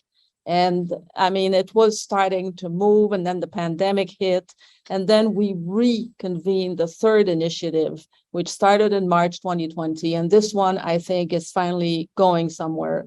And we decided to include environmental issues in our process, to not limit ourselves just to human rights, but also to environmental violations, like the European laws are all asking for. The European laws and the new European directive are talking about human right, environmental due diligence as mandatory exercise. So we thought that we needed to include environment. So I started working with environment lawyers in the US to expand the purview of our actions. So we've been having meetings on a regular basis, and we've invited Daisuke and the Japanese Federation of Bars to be present at some of our meetings, because Daisuke was showing a real interest in that development. So what is the Access to Remedy Institute? It works to enhance the application of just systems to uphold the UN guiding principle on business and human rights, and to protect human rights in business. Corporations are under pressure to provide fair and accessible remediation for environmental, human rights, and social impacts of business activities and positive community engagement to meet stakeholder expectations. And again, I insist on that. There's a lot of stakeholder expectations. This presents a strategic need for advice and expertise to ensure remedy mechanisms are effective and provide mutual benefit to the corporation and to those affected. ARI is designed to be a center of excellence with access to relevant experts to support business and corporations implement and apply UNGP 31 and be compliant with mechanisms that are sensitive to communities, to workers, and respond to business needs. We have to strike a balance between the expectations and the needs and what's realistic in the short term. before moving to the long term. And the access to remedy is articulated around the mechanism and the spirit of UNGP 31. So we have developed world-class expertise in the design and application of UNGPs regarding dispute resolution mechanism and strategic and operational analysis and advice for corporations looking to improve their human rights footprint internally or in the community, and technical support for delivery of pilot projects designed to improve access to remedy. Facilitation of leadership in multi-stakeholder dialogue to identify challenges and provide solutions, partnership with business and other stakeholders to identify and deliver fast, fair, effective, and sustainable remedy for any negative impact on human rights and the environment at the working or strategic level. With world-leading experts and access to a network of experts globally to address any aspects related to access to remedy, however complex or challenging, ARI, which stands for Access to Remedy Institute, intends to provide support that is fair, timely, culturally appropriate, effective, sustainable, compliant with the latest local and international legal and operational requirements, and collaborative and consultative, building trust that facilitates understanding of the contextual business needs and expectations for remedy. So I'm not going to go through UNGP 31 because you all know UNGP 31 and we spoke about it at length this morning, but I would just insist for the people who were not with us this morning that they should read carefully UNGP 31 and see how interconnected they are. And it starts with legitimacy. And I mean, all the principles that follow are kind of interconnected, and you cannot detach, you cannot take a piece of it and not take the rest. You have to take it all. So we are at a time where, I mean, access to remedy is demanded everywhere, both domestically and internationally, publicly and in the private sector. And our mission is to become a significant resource provider and facilitator of remedy mechanism that would have been tested by pilot projects while interacting with communities in real time. And we have started to try to identify from tracking what I call the galaxy of remedy, because I've written a lot of articles with that name galaxy in it, to work directly with partner organizations, improve access to remedy, and to analyze policies and ongoing initiative in that space while developing program and publications. So there are two aspects to the Access to Remedy Institute. One, it's an institute that's to be testing all the different mechanisms and to be able to be in a position to say in that type of conflict, we believe this type of mechanism is the most appropriate, the most efficient, and the most worthy of trying in order to get the results we're hoping to get. And we are also trying to develop a roster of experts so that they can engage into pilot projects, so they can test these mechanisms, and we can inform all the parties that these mechanisms have been tested by experts equivalent to NGO workers, human rights defenders, people who are used to working on the ground.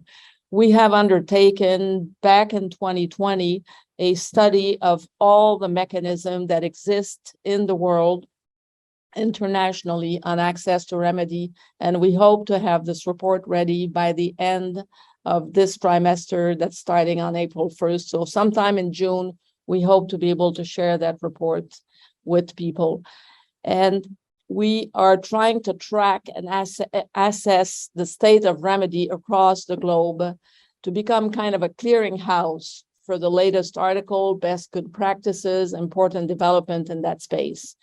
And as we do that, we plan to develop events and to convene people to participate in the development of this organization. We may even consider becoming a coalition of different initiatives in the field of business and human rights.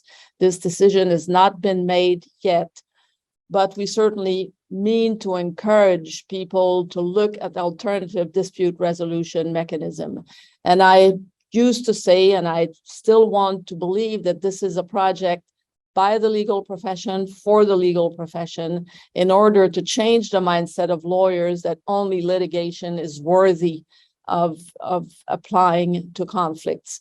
And even though litigation is not excluded, I mean, it should only take place almost as a last resort when you have lots of victims waiting to get remedy. Because as Sri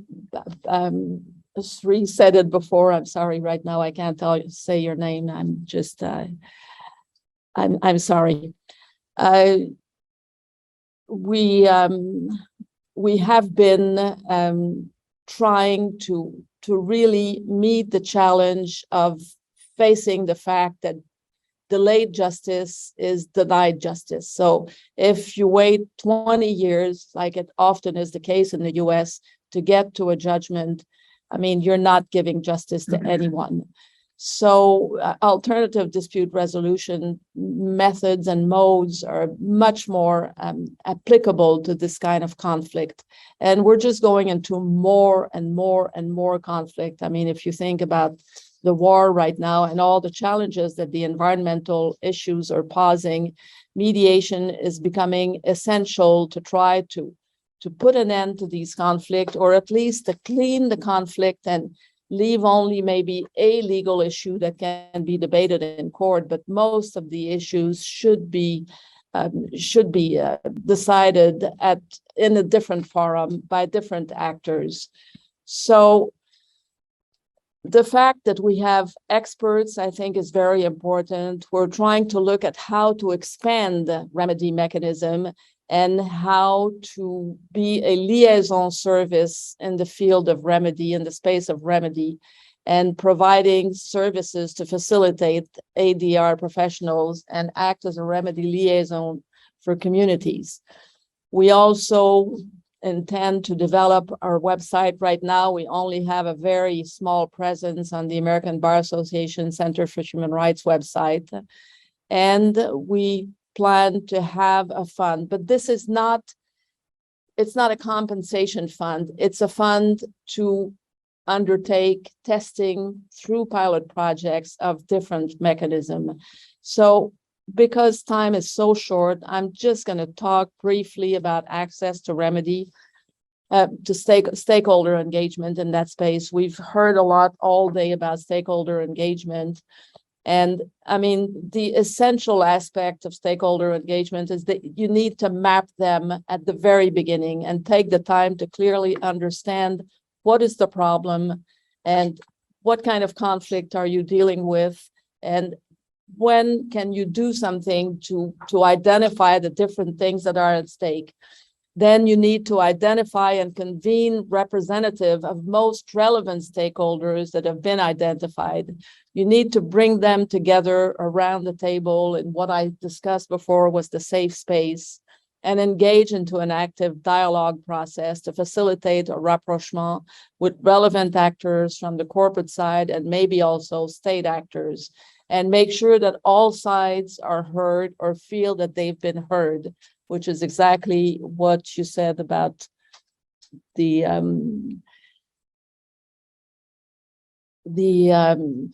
was it a Buddha, a Buddhist saying about being heard and being heard.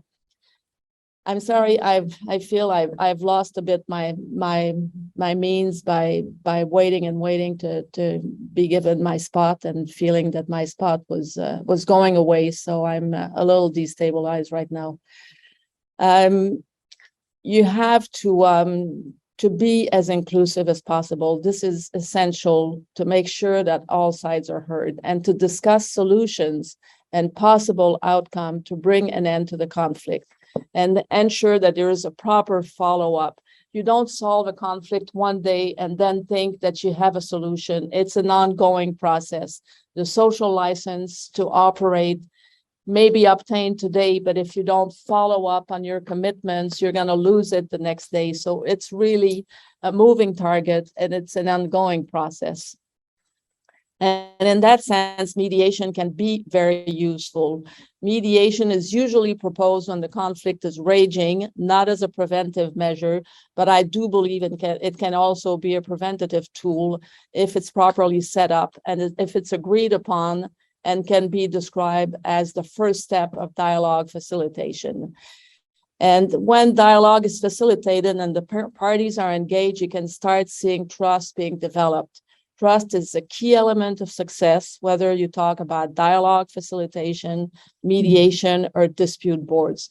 Trust will ensure success and, even more important, lasting success.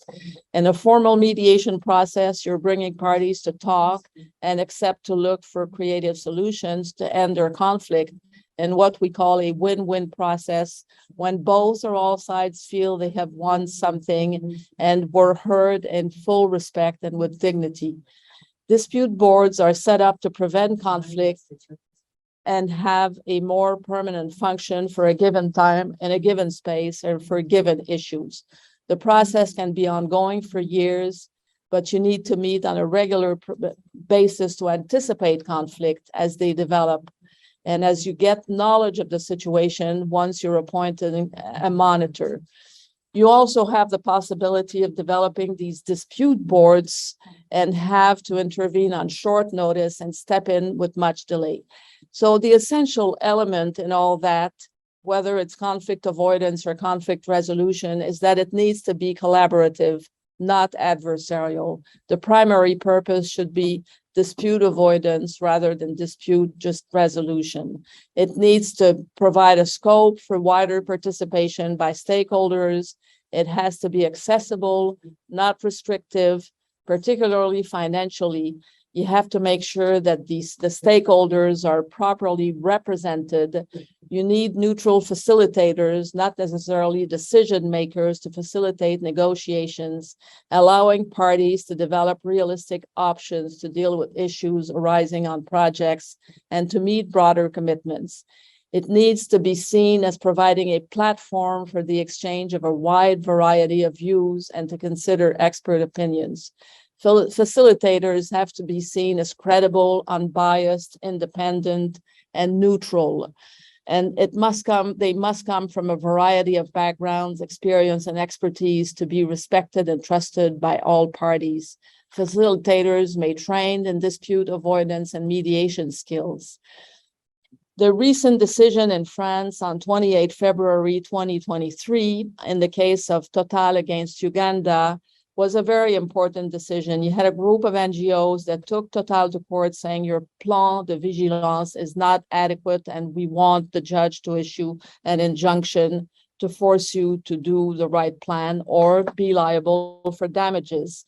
And the judge, after 3 months of deliberations, decided, after a lot of consultation, that it was premature to, to order that, and that it should go to dialogue facilitation. So the judge discussed the fact that the law warranted stakeholder engagement, and there was a need for dialogue building between the company and the associations who represented the Ugandan people. So this is like a groundbreaking decision in that sense, because nobody expected that kind of decision to say this needs to happen in step. So you have a plan that you have to produce, but before we declare that you have not done your human rights due diligence properly, we have to instill a dialogue facilitation process with stakeholder engagement. So that shows that the field is moving very rapidly, and stakeholder engagement is, in my opinion, at the center of it, to have a legitimate process that will lead not only to end a conflict, but, as I said, to become ongoing in the sense that you have a functioning relationship with the stakeholders, that you don't have to start opening each time there's a problem. And I mean, acting by sector, once you know the type of problems you meet in certain sectors, I think it's very important that you act by sectors. So we could talk about it much longer. I mean, I think the time is short. I don't know if you want me to go over a few cases that could be of interest that I could go over very fast, or if you think it's I've said enough for today. I don't know why I'm very bothered by that camera. ありがとうございます。 Like I'm looking at the sky. はい。 Thank you very much. Thank you very much. Thank you very much for that. Okay. Do you want Thank me you to very talk? much. Sorry, we Okay. are out of time. Sorry. Thanks. はい。はい、ありがとうございまし Thank you た。 very much for that. はい、ありがとうございます。 Thank you. アメリカでその救済 In the United States, this institution to be launched, focusing on remedial access, is something that gives us a lot of courage.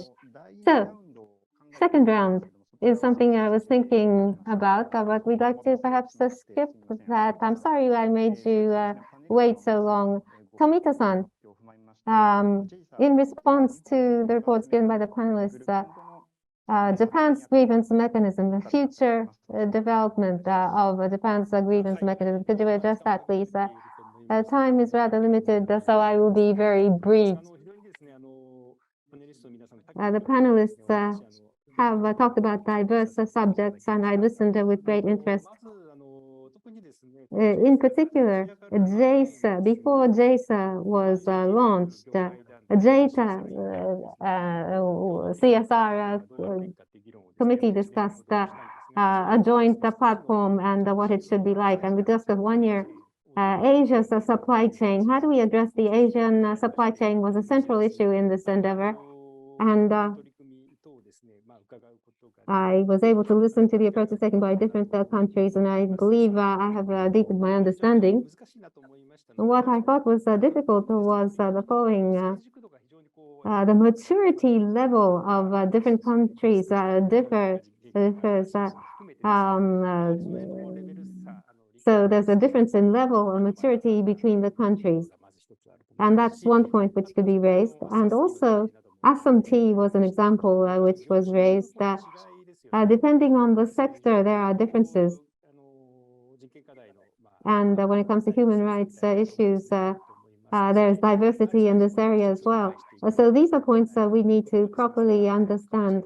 And this was reinforced once again. And the first session, I will be repeating engagement and the importance of engagement and dialogue was pointed out on the part of JaCER. Domestic stakeholders, as a domestic platform, stakeholder panel is what we're preparing. Overseas civil society and other relevant institutions, we want to deepen engagement. I think there's a necessity to do that, and I think it's a very important step. Next step, and I say this because going forward, in thinking about the grievance in Asia, basic understanding is important, and also in order to enhance the speed of response, a basic understanding of the situation and the network being built is very important. It's important for the network to be in place. So with the panelists here today, we want to cooperate so that we could make improvement in these areas. And another point is, as Elisa-san has mentioned, this is related to the new institute which you're working on. In respective countries, various grievance mechanisms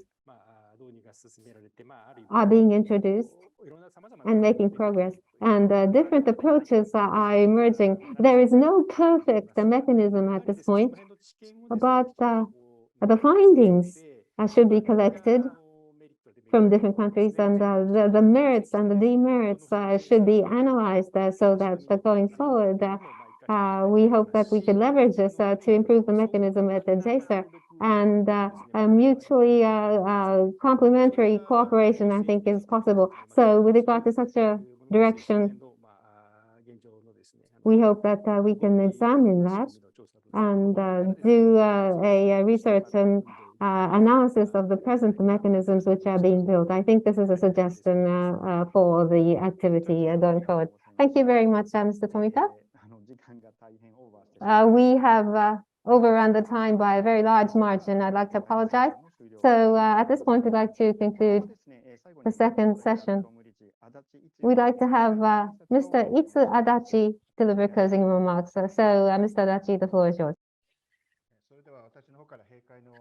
So please allow me to give the closing remarks. I'm Adachi from Sasakawa Peace Foundation. Thank you very much for attending this forum. And thank you very much for such a big attendance. Thank you very much. I would like to thank very much the speakers, participants, and co-organizers as we're able to hold this year's Engagement and Remedy Forum for Responsible Business Conduct. As Mr. Ujiie said at the outset, grievance desks of companies, grievance mechanisms, organizations like JaCER, to establish such organizations itself is not the end. After they are established, execution is necessary. It is important to think of how to execute. The subtitle of our forum today is Way Forward. So there was a discussion among experts and practitioners on how is it possible to provide an effective remedy. Because of time limitations, I cannot discuss about each individual subject one by one, but throughout the session, how is it important to establish engagement and trust was discussed, and that always many approaches are being taken, and there must be knowledge about the approaches, and in such cases, there are many things we can learn so that we can think of a more effective mechanism. I think that is what is important. And actually, there's not yet sufficient access to information. And also, there are cases in which it's difficult to enhance awareness. So human rights due diligence, not only that, but environment also. Due diligence, there is a strong pressure to implement due diligence. And also what is important is effectiveness to actually provide remedy, I believe, is what is important. So we had a lot of discussion despite we ran short of time, but before the forum, JaCER, Japan Center for Engagement and Remedy on Business and Human Rights, was established. We supported the establishment of JaCER, but before the establishment, I know there were a lot of difficulties and discussions, but JaCER was started. Your passion for the establishment, I'd like to express my respects to all your efforts.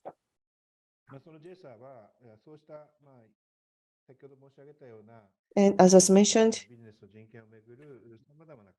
various challenges of business and human rights. It's not possible to solve everything at once, but to reach a solution. I think establishment of JaCER was an important step forward. There are human rights issues in common among many industries, but there are different features depending on the industry or depending on the country. And based on such a situation, relevant companies should cooperate. One single company or one individual cannot take the leadership, but through cooperation among various stakeholders, companies can learn from each other, and companies can cooperate with each other. I think this will be more efficient and effective by doing so. And the ones filing the grievance and engagement with the NGOs also, by using platforms like JaCER, I believe engagement will move on in a smoother manner.